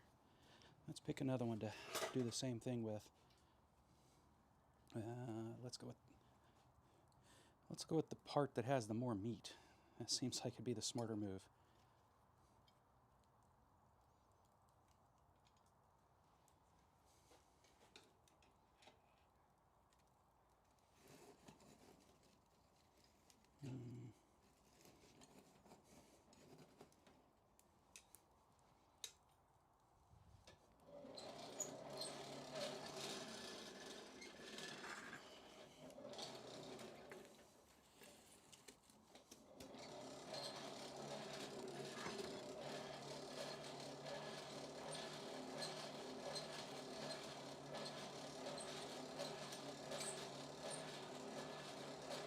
I find that newly added charcoal, it cools the fire, but it also creates a lot of smoke. And as soon as the fire warms it up enough, that smoke just suddenly goes poof. I got a big flame in there, and suddenly I'm getting all the heat I ever wanted.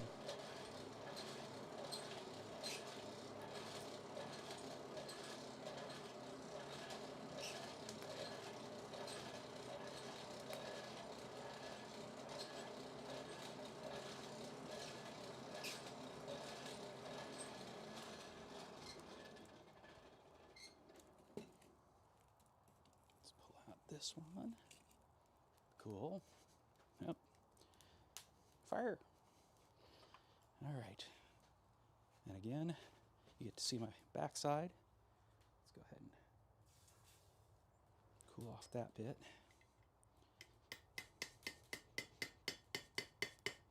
While I curl that all the way around.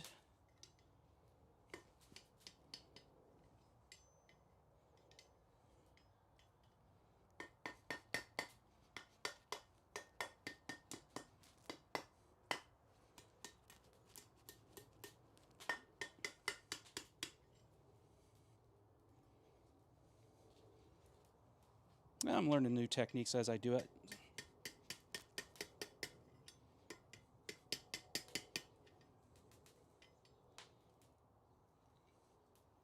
I like that. Now I can just widen it out, and it's pretty close to done.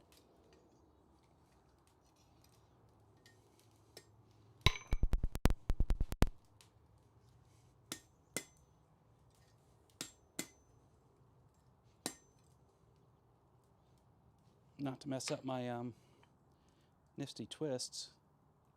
There we go. take a look at the other one.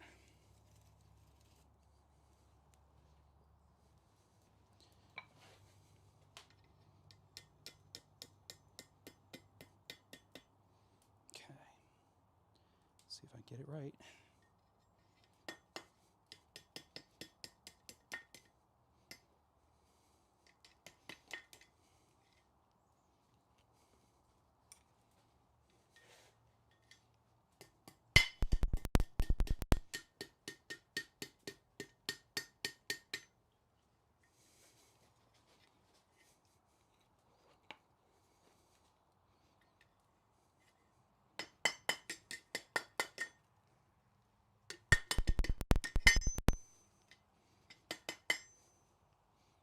Yeah, I'm getting better technique here. Good. Always be improving. Always be learning, right? If you're not learning, you're dying. In my humble opinion. If you think you know it all, I don't know why you're still around.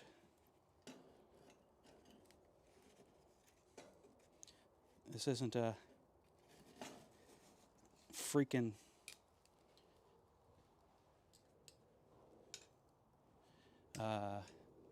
contest of who knows more.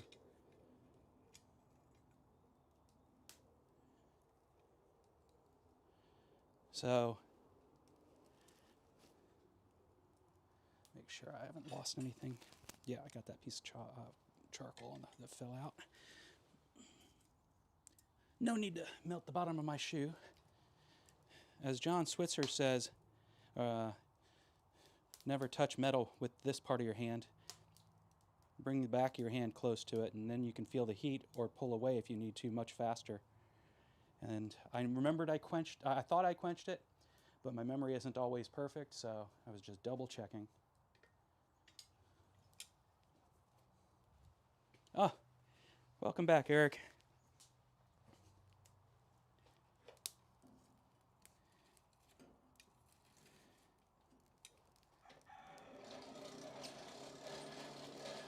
I'm figuring out how to do things better and better every time I do it.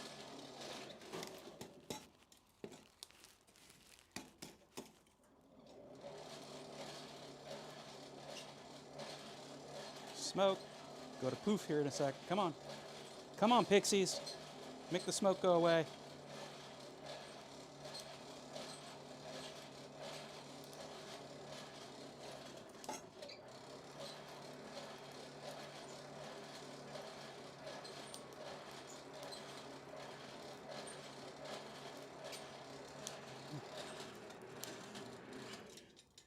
There it is.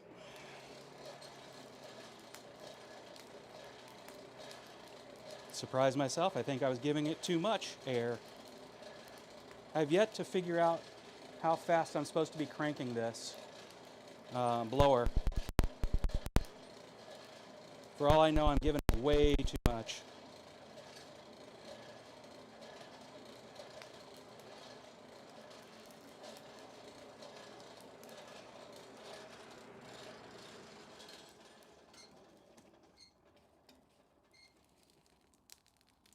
All right, we haven't burnt anything off. Now I should be able to open it up. And then that one's done. There we go. There we go. I think that's the best one I've done yet.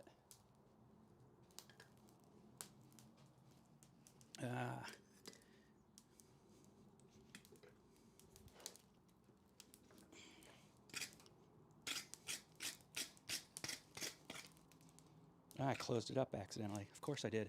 Still too wet, too red to be doing that.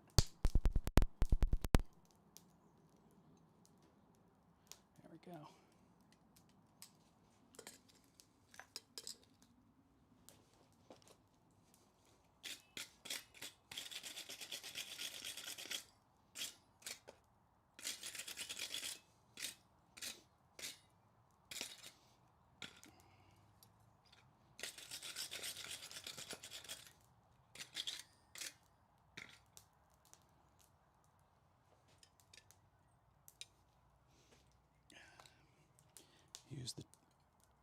scrolling tongs in a way they're not meant to be used, to actually hold something. In this case, though, it works out. My goodness, angry pixies.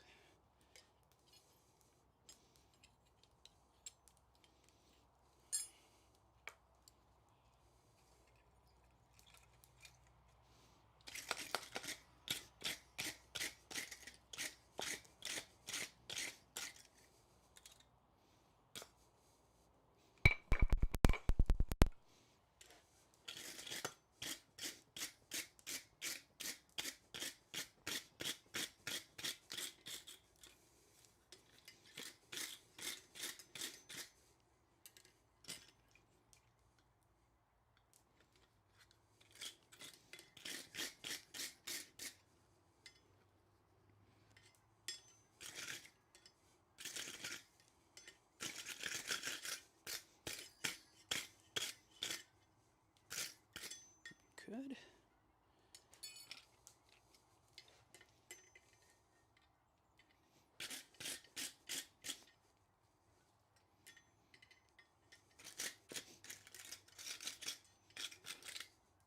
These brushes really are the best for getting scale off as far as stiffness is concerned, but they're not great for getting into the tiny spots.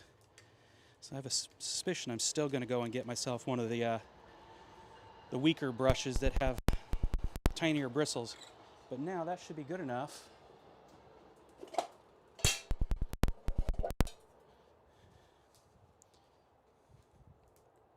Yep. Clean enough that I can call it good. Use some beeswax here. Since this is going into the kitchen, I have two finishing methods. One is beeswax, and the other is raw, not boiled, but raw linseed oil. And from what I've heard, I need to consider combining the two.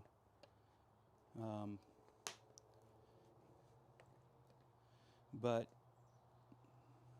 the reason I use those two is simply, for anybody who doesn't know, linseed oil is just flax seed oil. So it's food grade. It's not until they make it into boiled linseed oil instead of cold pressed that you really have a problem. I need to get a chip of that off. And that's because there's solvents involved then. In this case, using beeswax is perfectly fine.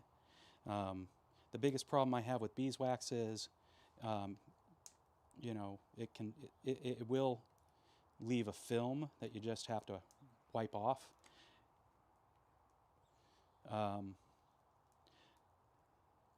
With linseed oil or flaxseed oil, it'll actually harden. I actually use it for my cast iron skillets. The good old days of using bacon grease on cast iron isn't horrible, but you know, if you want that whole non-stick surface thing, you got to do a few layers of the stuff, and you need it to be a hardening oil, which linseed oil is. So that's why I use that. All right, that one is done. I'm going to leave it over here to cool. I'm going to wipe it off. Need to put this one back in to warm up so I can do the same thing. Just lay it here in the front.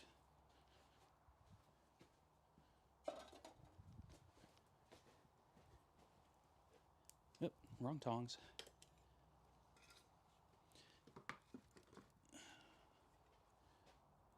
Let's see if this one's, yeah, it's a good color. I can work with that.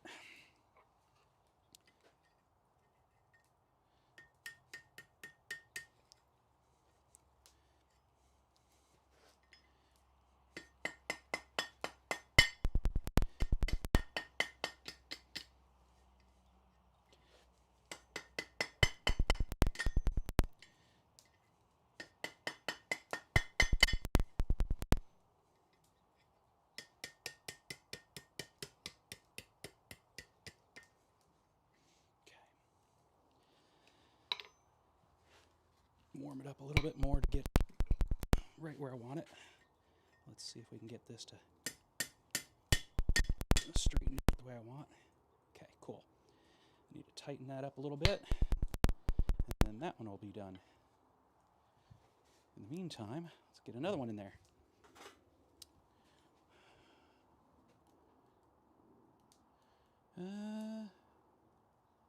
Let's go with that end.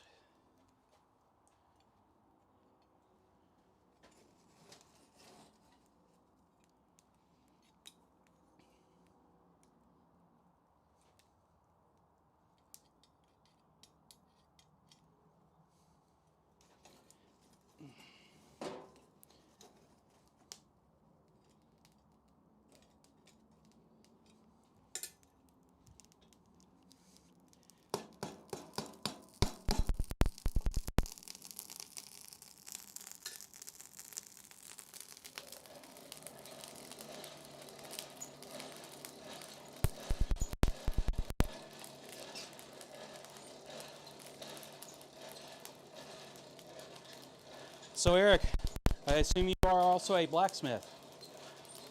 What's your favorite kind of stuff to smith?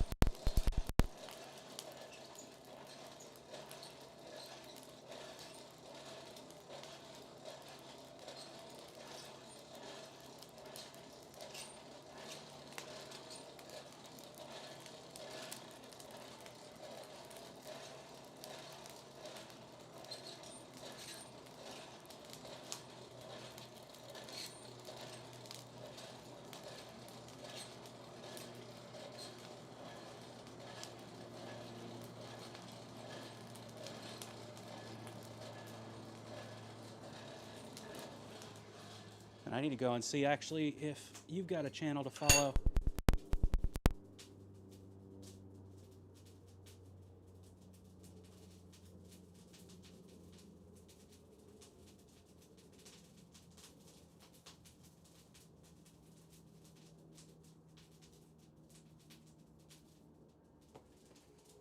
Well, if you do, let me know, because I can't click on you at the moment, it seems.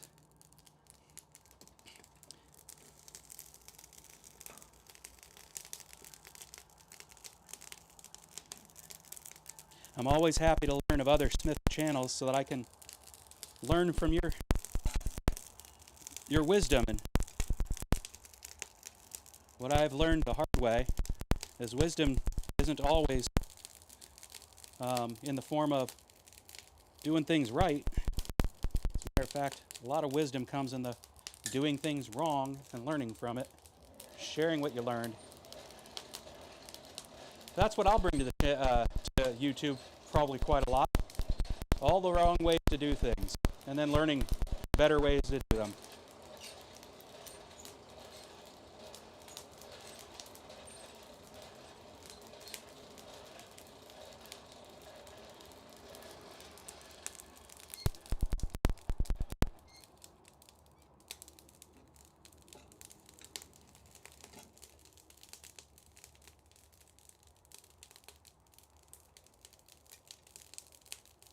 Wow.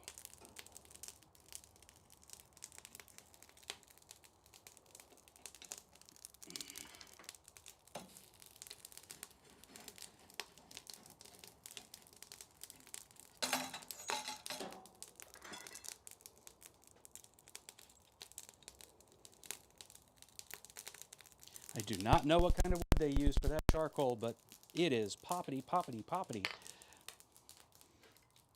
All right, let's close this loop up just a little more.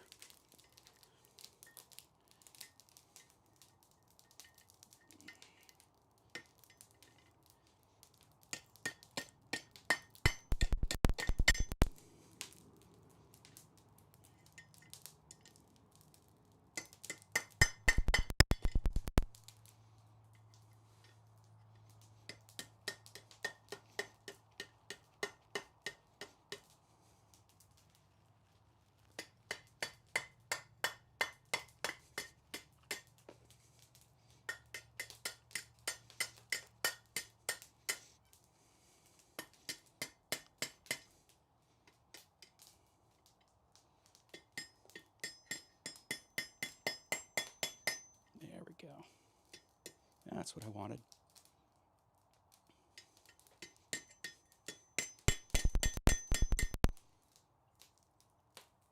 And now I can open it up and it's ready to go. All right. Brush this one off so that it can get coated.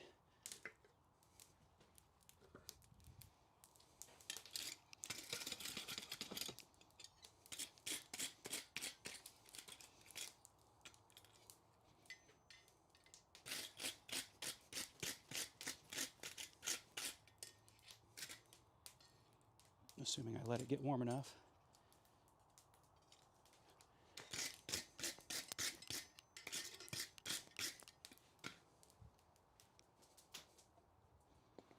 Yep. Let it get too warm.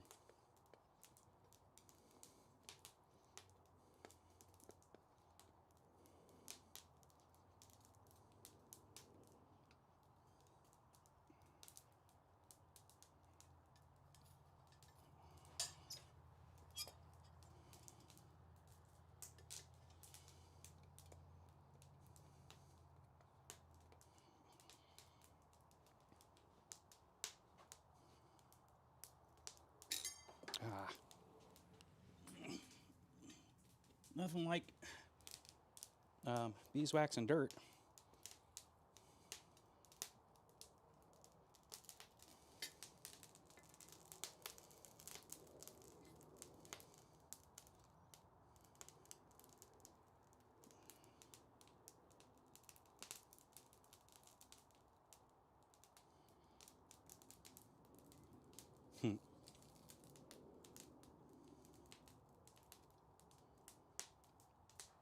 All right, that's working good.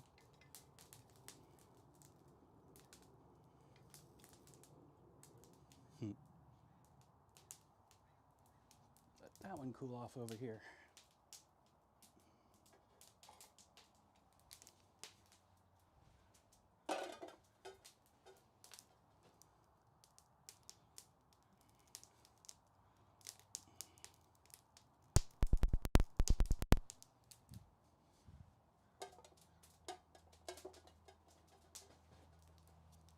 All right, let's see where we're at with this one. I didn't give it any extra air. No, not ready yet, which is good. Didn't want it to be. All right, let's make the pixies angry.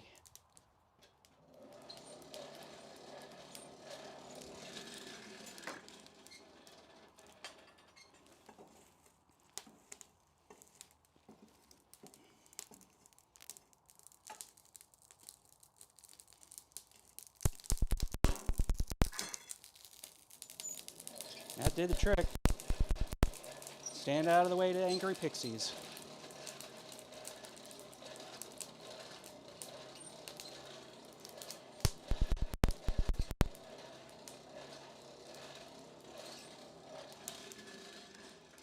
However, now the angry pixies are acting like they're air starved.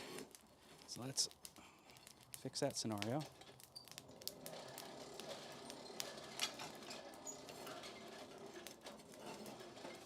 There's the telltale sign.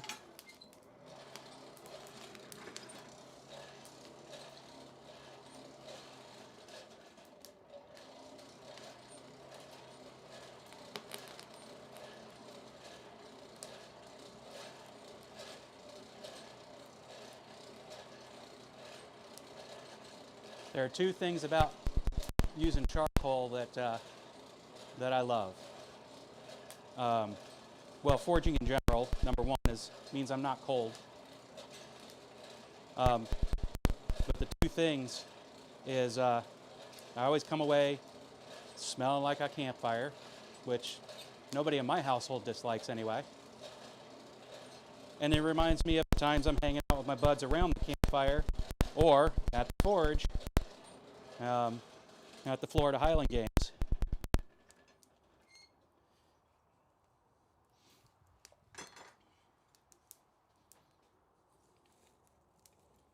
All right. Good, good, good. Open it up.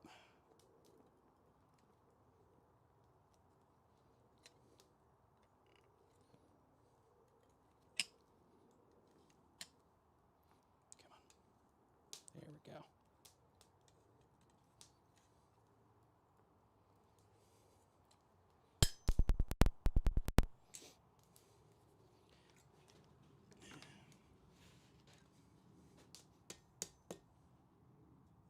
Beautiful.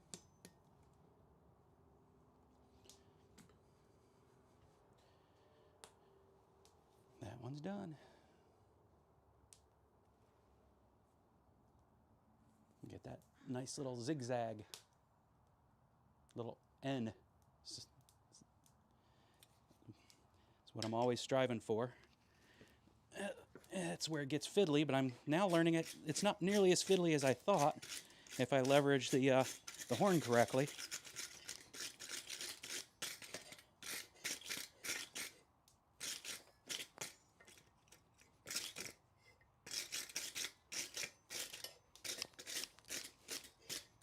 There's actually a really good video. I'm trying to remember who it was by. Gentleman out in the desert. I'm trying to remember what his name is, which goes over scrolls and opening and closing scrolls on the horn.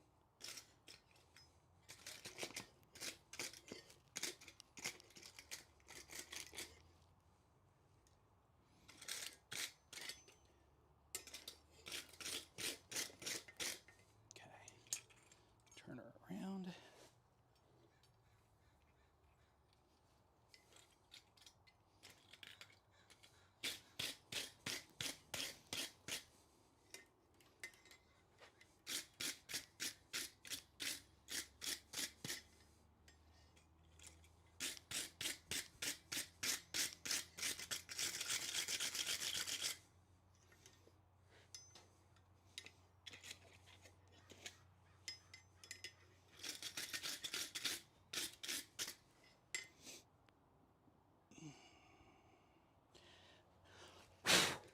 All right, now this one's ready to be waxed.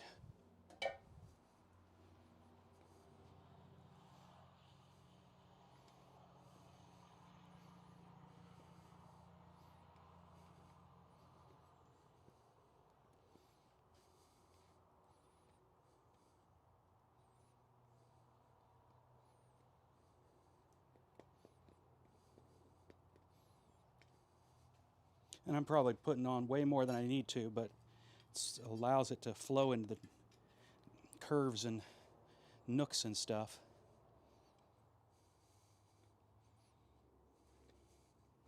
And then I'll just wipe off the excess later.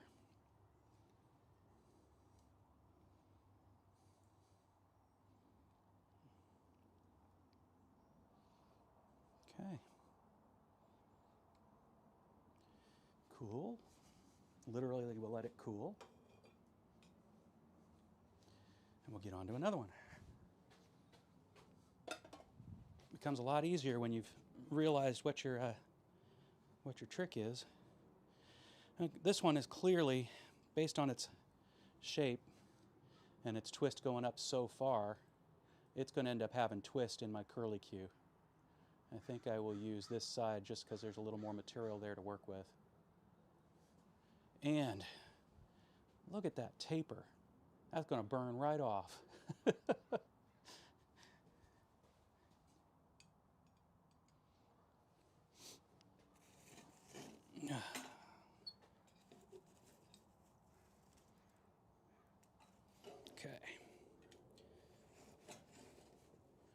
Start.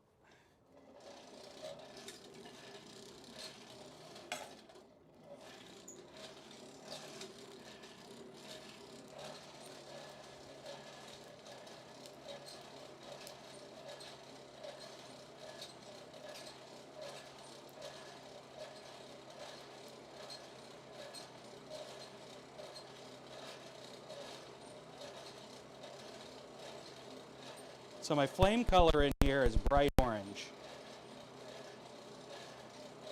I assume if I give it a little more effort, that'll become yellow.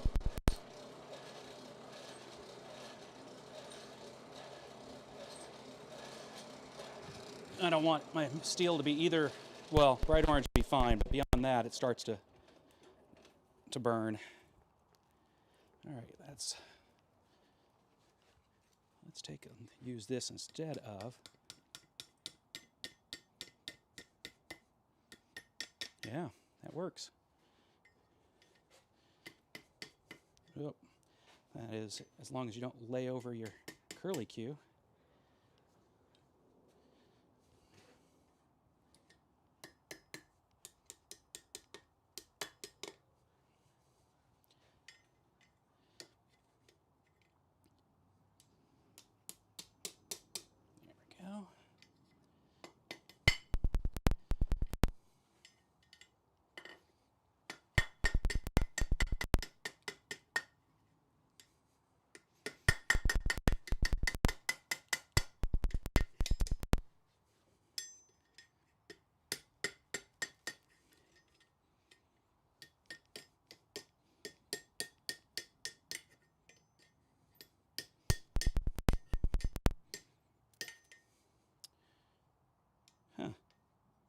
I think I might be learning another technique that I didn't ever see before.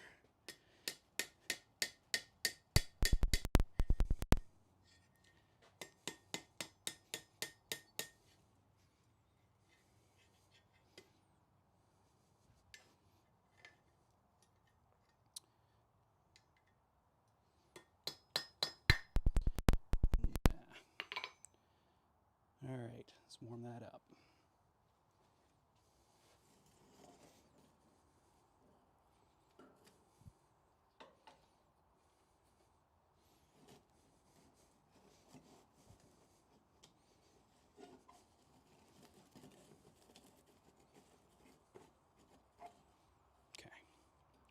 There's that.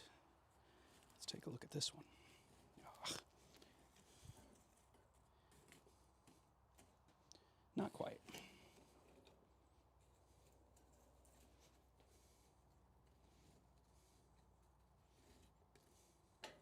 Tong control. Hammer control I got. Tong control.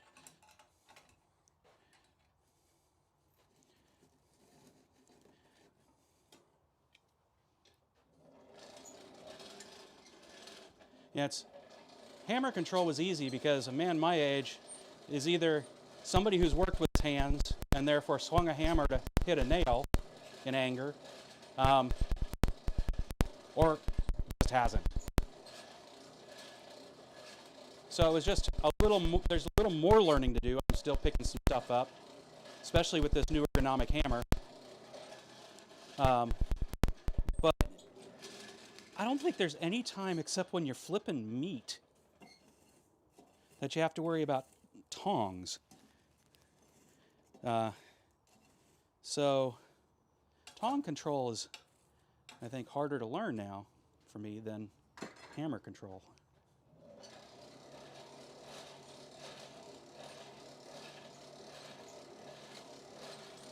Yeah. Let's figure it out.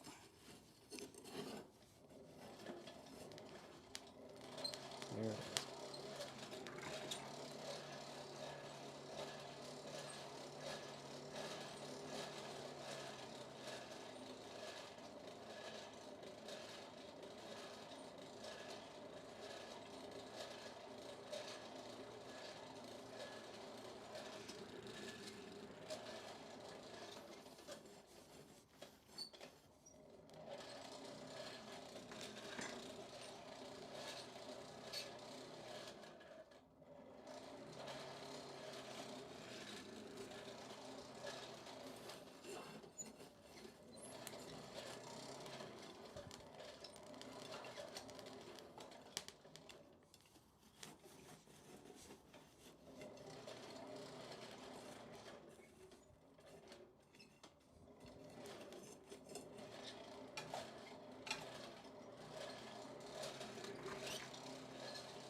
There we go. That's the temperature I expect to see.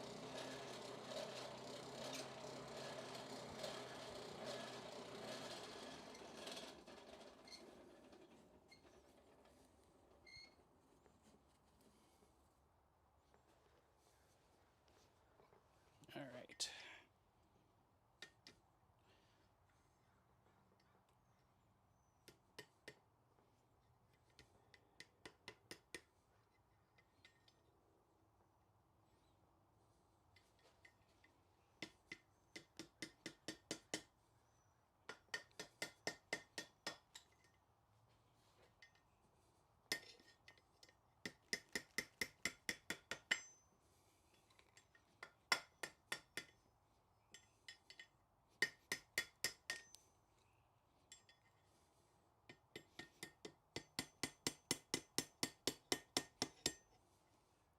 Almost.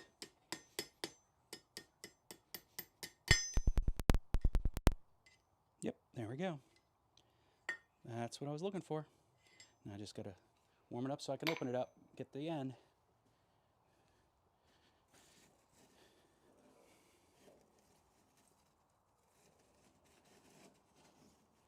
All right, now where's the other piece of metal I lost in here? There it is. Not where I want it. You know what? Could be useful though for right now. Let's.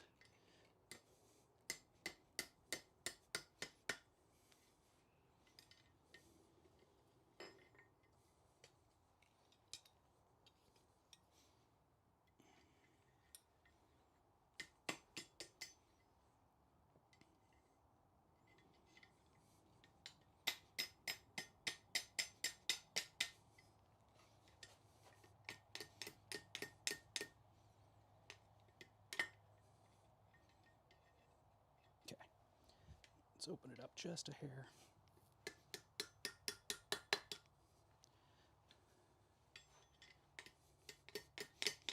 That'll work.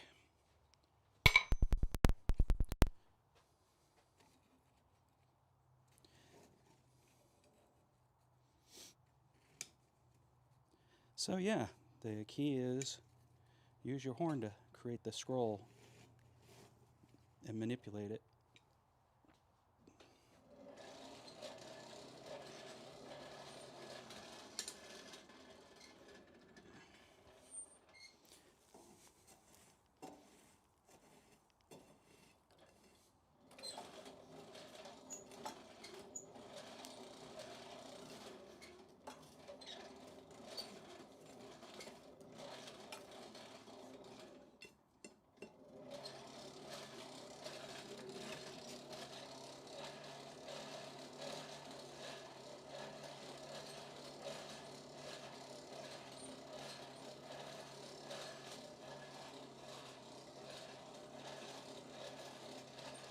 So, we're real fortunate. We had a lot of rain lately. We even have, we're to the point now where there are spots where the Green River, which runs by my property here in the area south of Seattle, there were flood warnings. And when we first bought the property, there was no need for flood insurance, but they changed something about the embankments and the levees and such. So now we have to have flood insurance for our property. And I was concerned that I'd be coming out, looking out my balcony to see the back area here, which includes my smithy, flooded. The floor of the smithy is a dirt floor. This is, primitive out here, and it's damp, but it doesn't really show signs that it got flooded. Meaning the wood that the pavilion is wrapped in doesn't show any signs. So I think at this point we're counting our blessings. Yep, made a sparkler. That's no longer a pretty curly Q at top. Ah, well. I should be able to finish the job, though.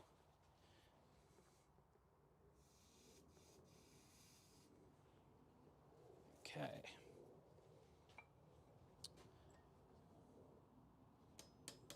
Yep, that is now a welded mess up top. I had a suspicion that would happen. Especially because I'm still figuring out the heat in this forge.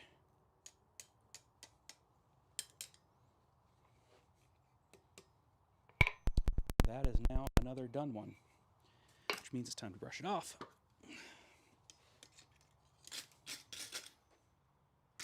It's not welded. That was just gunk in there. I got lucky.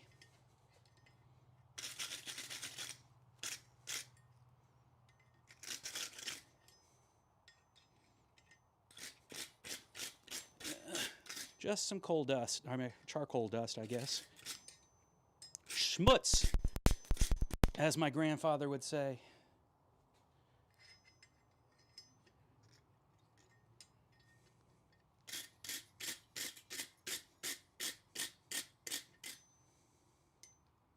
Yeah, it actually did melt a little bit in there. Here you can see, even after giving it a scraping, you can see that the curly Q is just not quite as defined as it once was. But again, that'll be up high where nobody can see it. So no huge loss there. If this were going to a customer, it would be scrapped. But I'm not currently worrying about customers yet. I'm first building my skills, mainly by just making things that I can find useful around my own property. That's one of my favorite things about being a craftsman, is you get to make stuff that's useful to you. Close up this hook a little bit.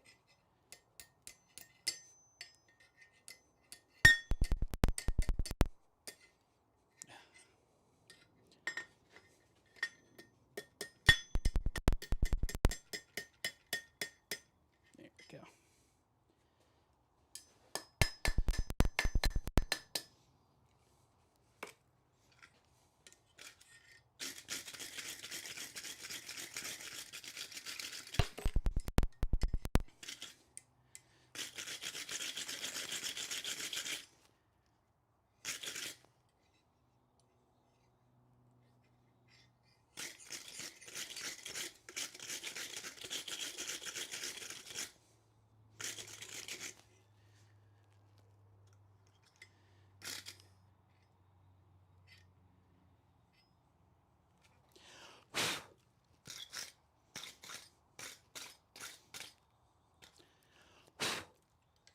All right.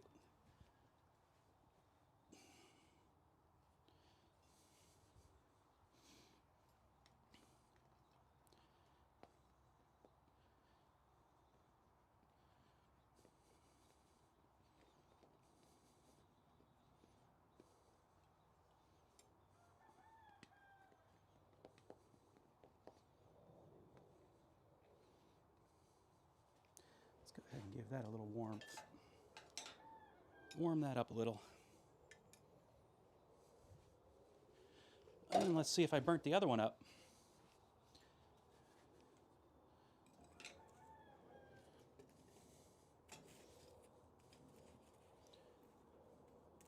Well, it looks like I gave it a try.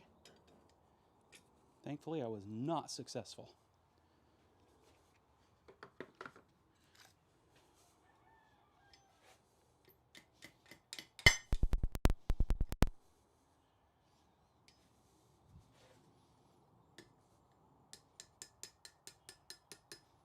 Okay, there we go.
getting beeswax all over my anvil, thinking to myself, I gotta clean that, and then I realize, well, I gotta keep the anvil from rusting anyway.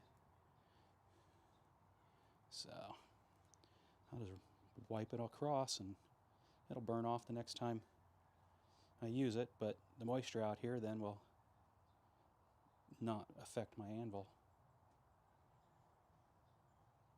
Looks good.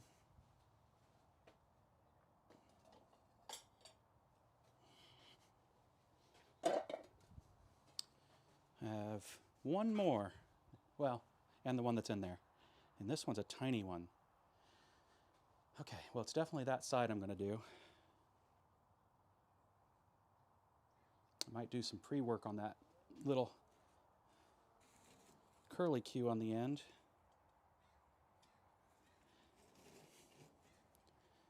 I kind of think of the curly Qs as decorative most of the time, but in this case I also figured it was just to make sure nobody stabs himself. But then it dawned on me too late that they're hanging up high, nobody's going to stab themselves, and the curly Q is just an annoyance for getting the pot handles hooked onto. I still like them.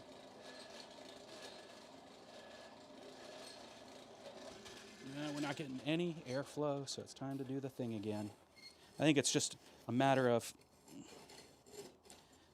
dust, charcoal dust getting in the way.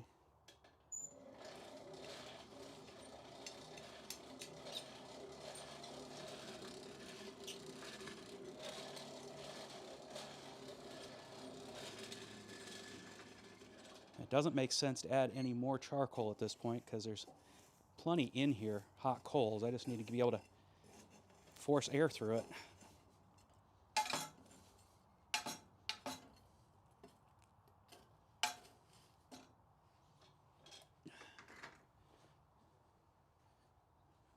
Let's see if I can cause calamity here for a second. 1 second, I'm going to make it so you guys don't have to see the jostling of the camera. But I'm going to go ahead and relocate it so you can see what I'm staring at when I'm talking about the fire not being what I want it to be.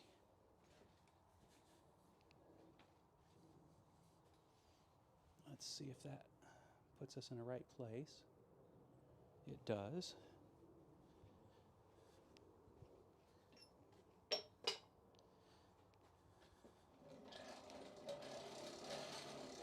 See, at this point, I should be seeing the dust catch flame or the color at the bottom get brighter.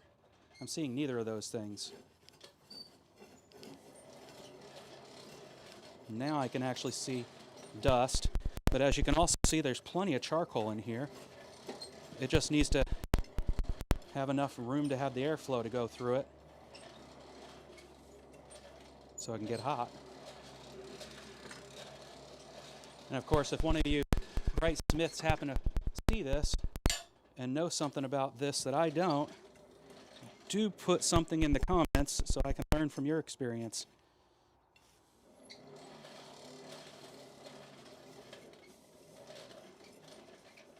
You can see deep down the color gets to where it needs to.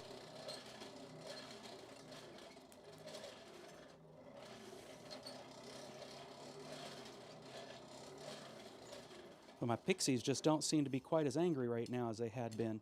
There we go. And I've lost one in here now, which is not a good thing. There it is. I need the curl down there.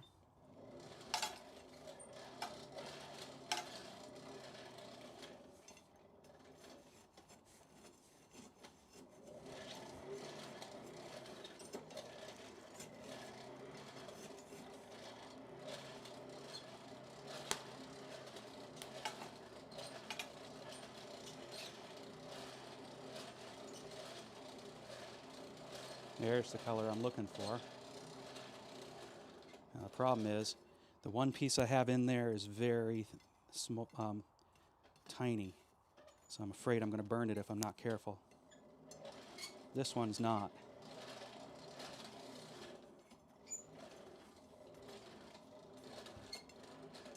Yeah, I can see already that it's getting the color on it.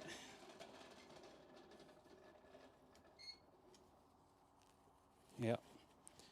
Got flipped over, and the curly Q ended up getting the color. Let's cool that off before it burns off. Well, no, actually, I'm going to tighten it up.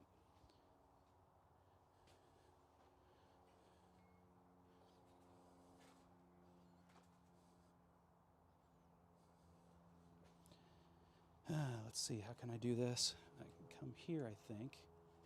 Let me see. Nope.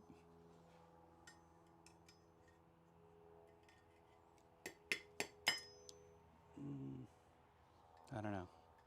I don't think I'm going to do much of anything to deal with that. I do know one thing.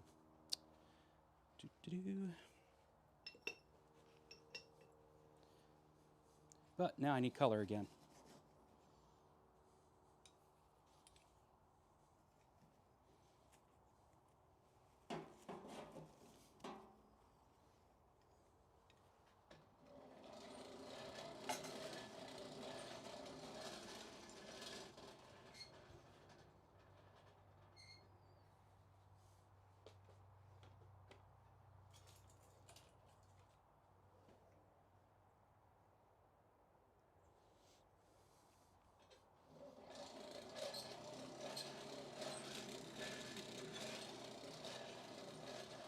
Invite you right in here to the campfire.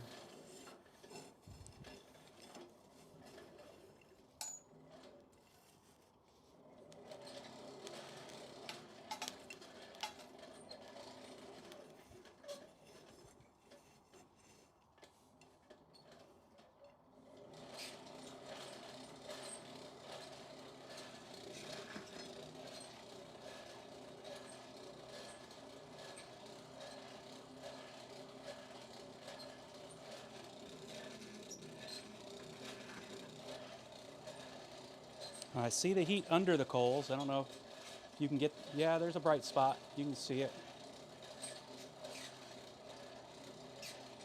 So it's down there. Let's hope that's not me burning metal. No.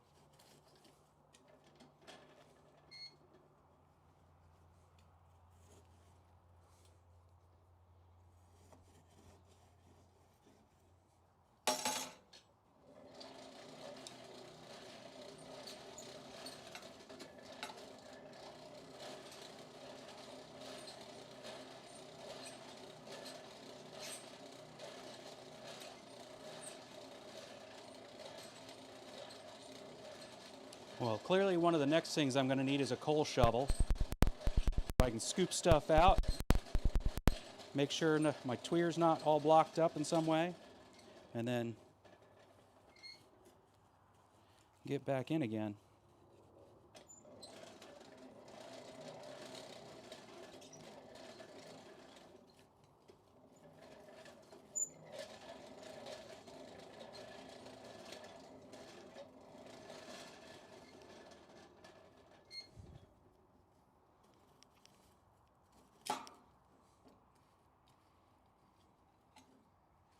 Okay.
Okay, now that I've successfully lost the little piece trying to clear the area, there it is. Let's keep it out for a little bit till I figure this out. And I think it really is just too many small bits getting in the way.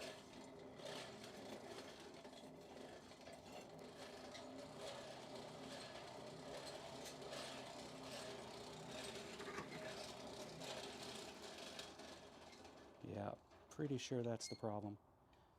It's nice to have a bunch of hot coals, but it's not useful if it is actually blocking airflow.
The thing is, with this dial-a-twir, I've actually got another hole opened up. I'm gonna grab my glove.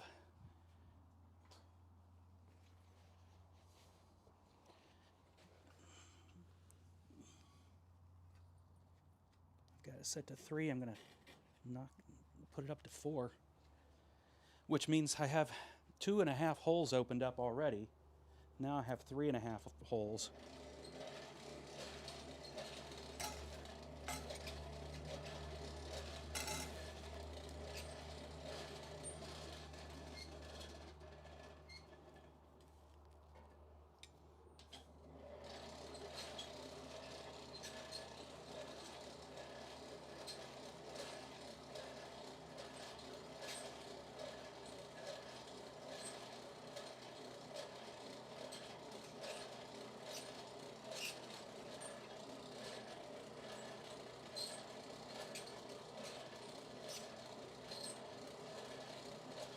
Now the camera might not show it very well, but that's a nice bright orange. That's what I'm hoping to see.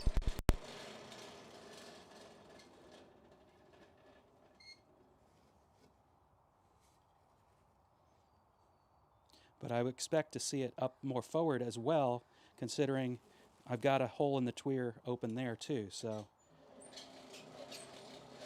my guess is once the coals get this small, they actually get in the way.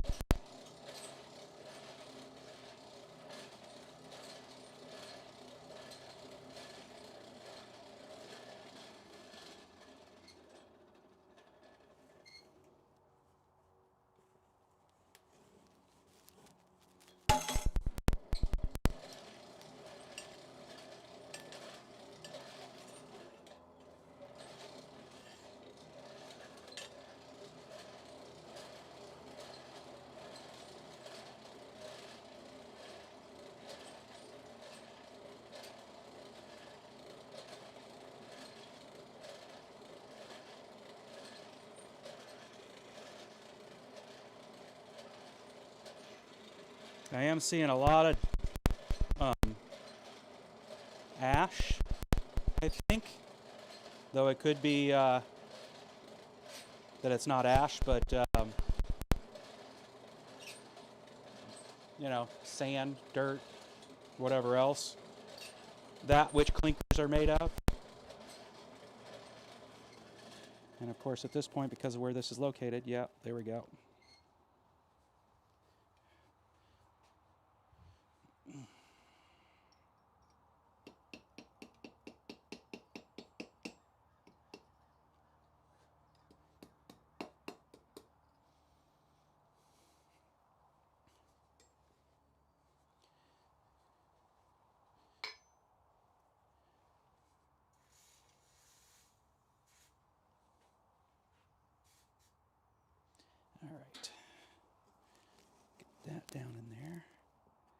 Let's see what we got here. Yep, it's ready. And I'll use my old anvil here to finish the job.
Got a problem here, Houston.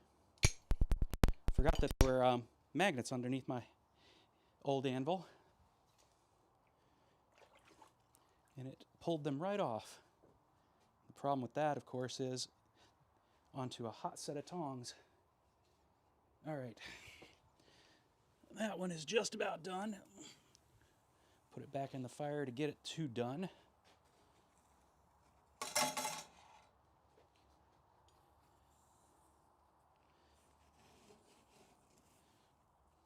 Let's see if we can get this fire to behave.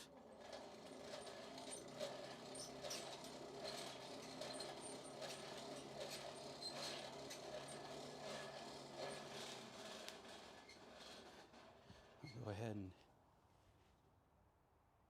move the camera again.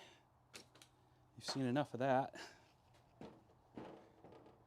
I don't think you need to continue to be bored by my fire. All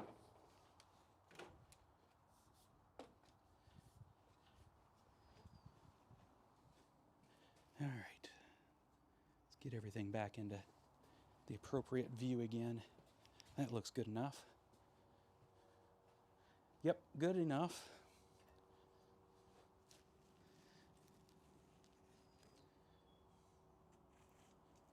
I hope that all my stumbling around and learning is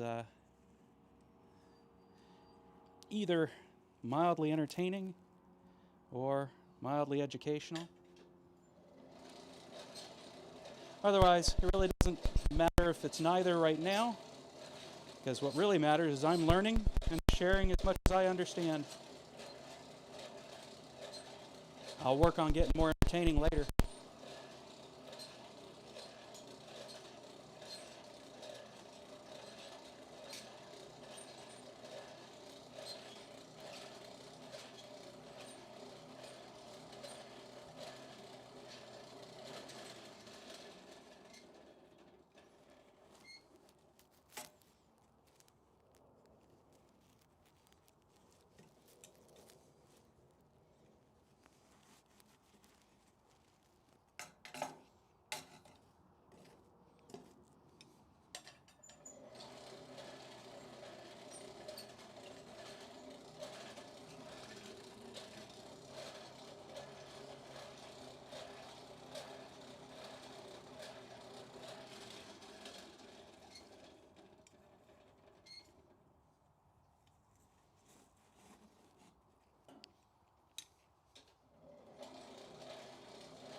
There's another one.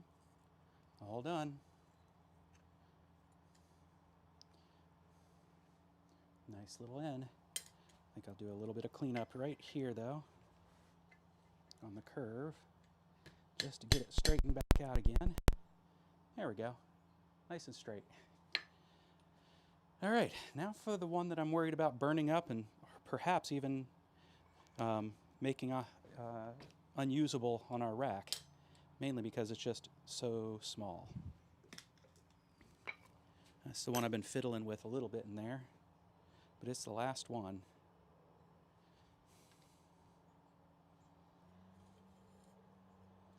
What I have noticed here is I created a twist. I don't want a twist. There we go. That did it.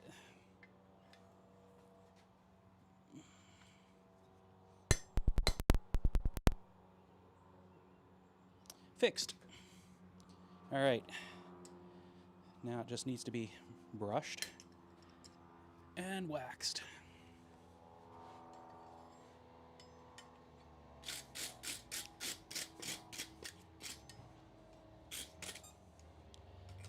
Careful not to close it back up again.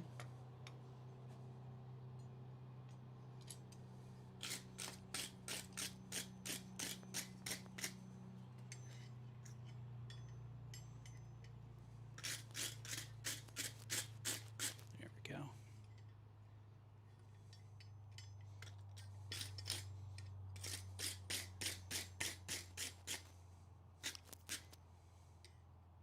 Most of what I'm brushing off is just ash.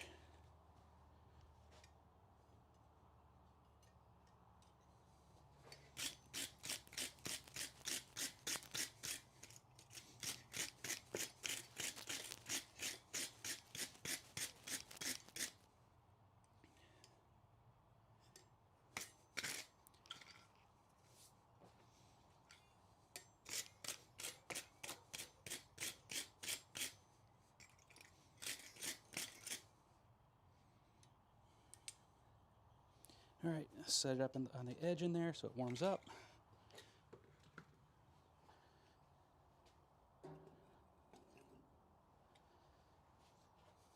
And let's see if I can find the other little one.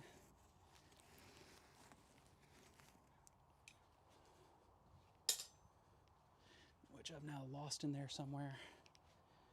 Good thing I'm coming to the end.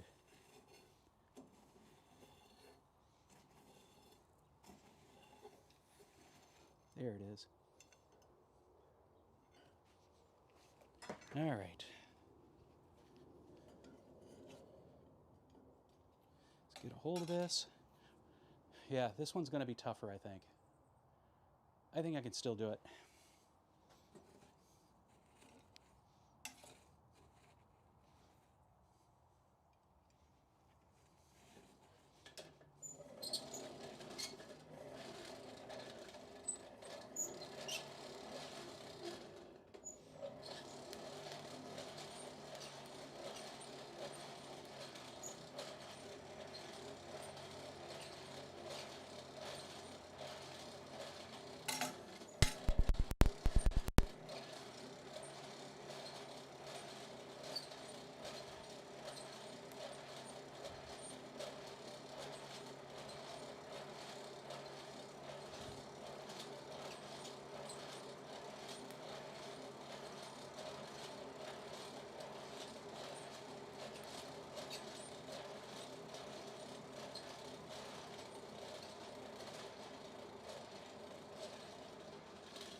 Come on.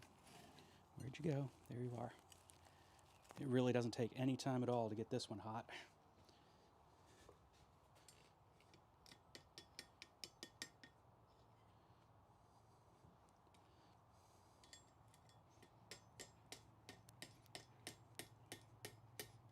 Yep, the key to this one was to scroll it some more.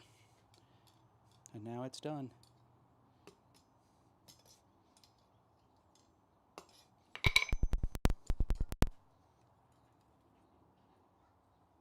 Worked like a champ.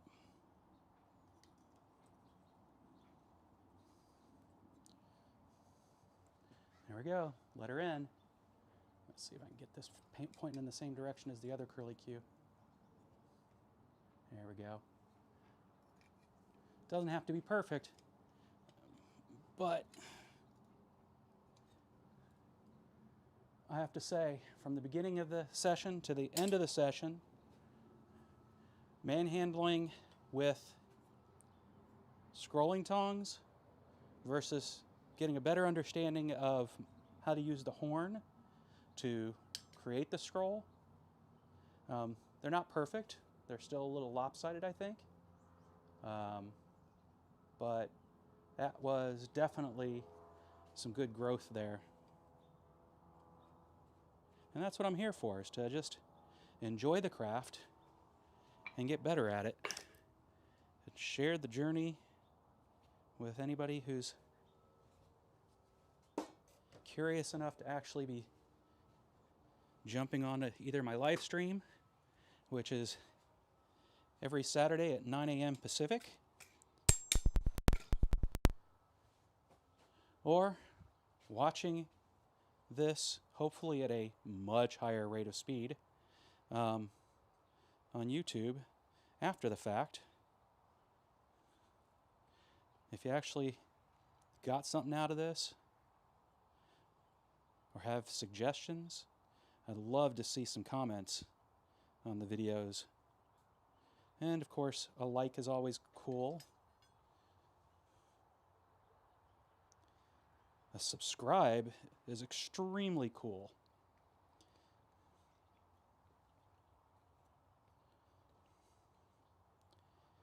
And you know, I can pull the same YouTuber thing everybody else does and talk about hitting that notification bell. But I think we've all done this often enough that we know what I just did was a self-referential joke. And you'll ring the bell or not ring the bell. Over time, you'll get a lot more of those dad jokes, because that's what I'm full of.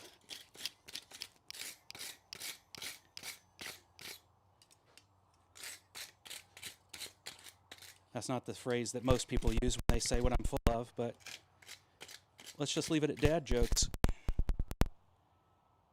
That way the kids that come along and see me behind you, standing behind you,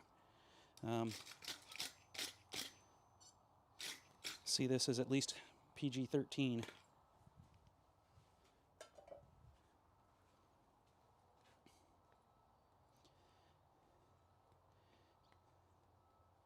If you happen to be interested in software, you see all my other profile links that are up there. Twitch is not a place I talk about software, but Twitter, yep, you're going to get software. If you really want to hear the salty stuff, you're going to have to reach out to me, because I have a second Twitter channel where I pour on the salt of the progressive nature. I like to see the world moving forward, not backwards. If that offends you, don't worry, I'll try not to bring too much of that here. Here it's just about sharing the craft with everybody and anybody who wants to stop by and enjoy it.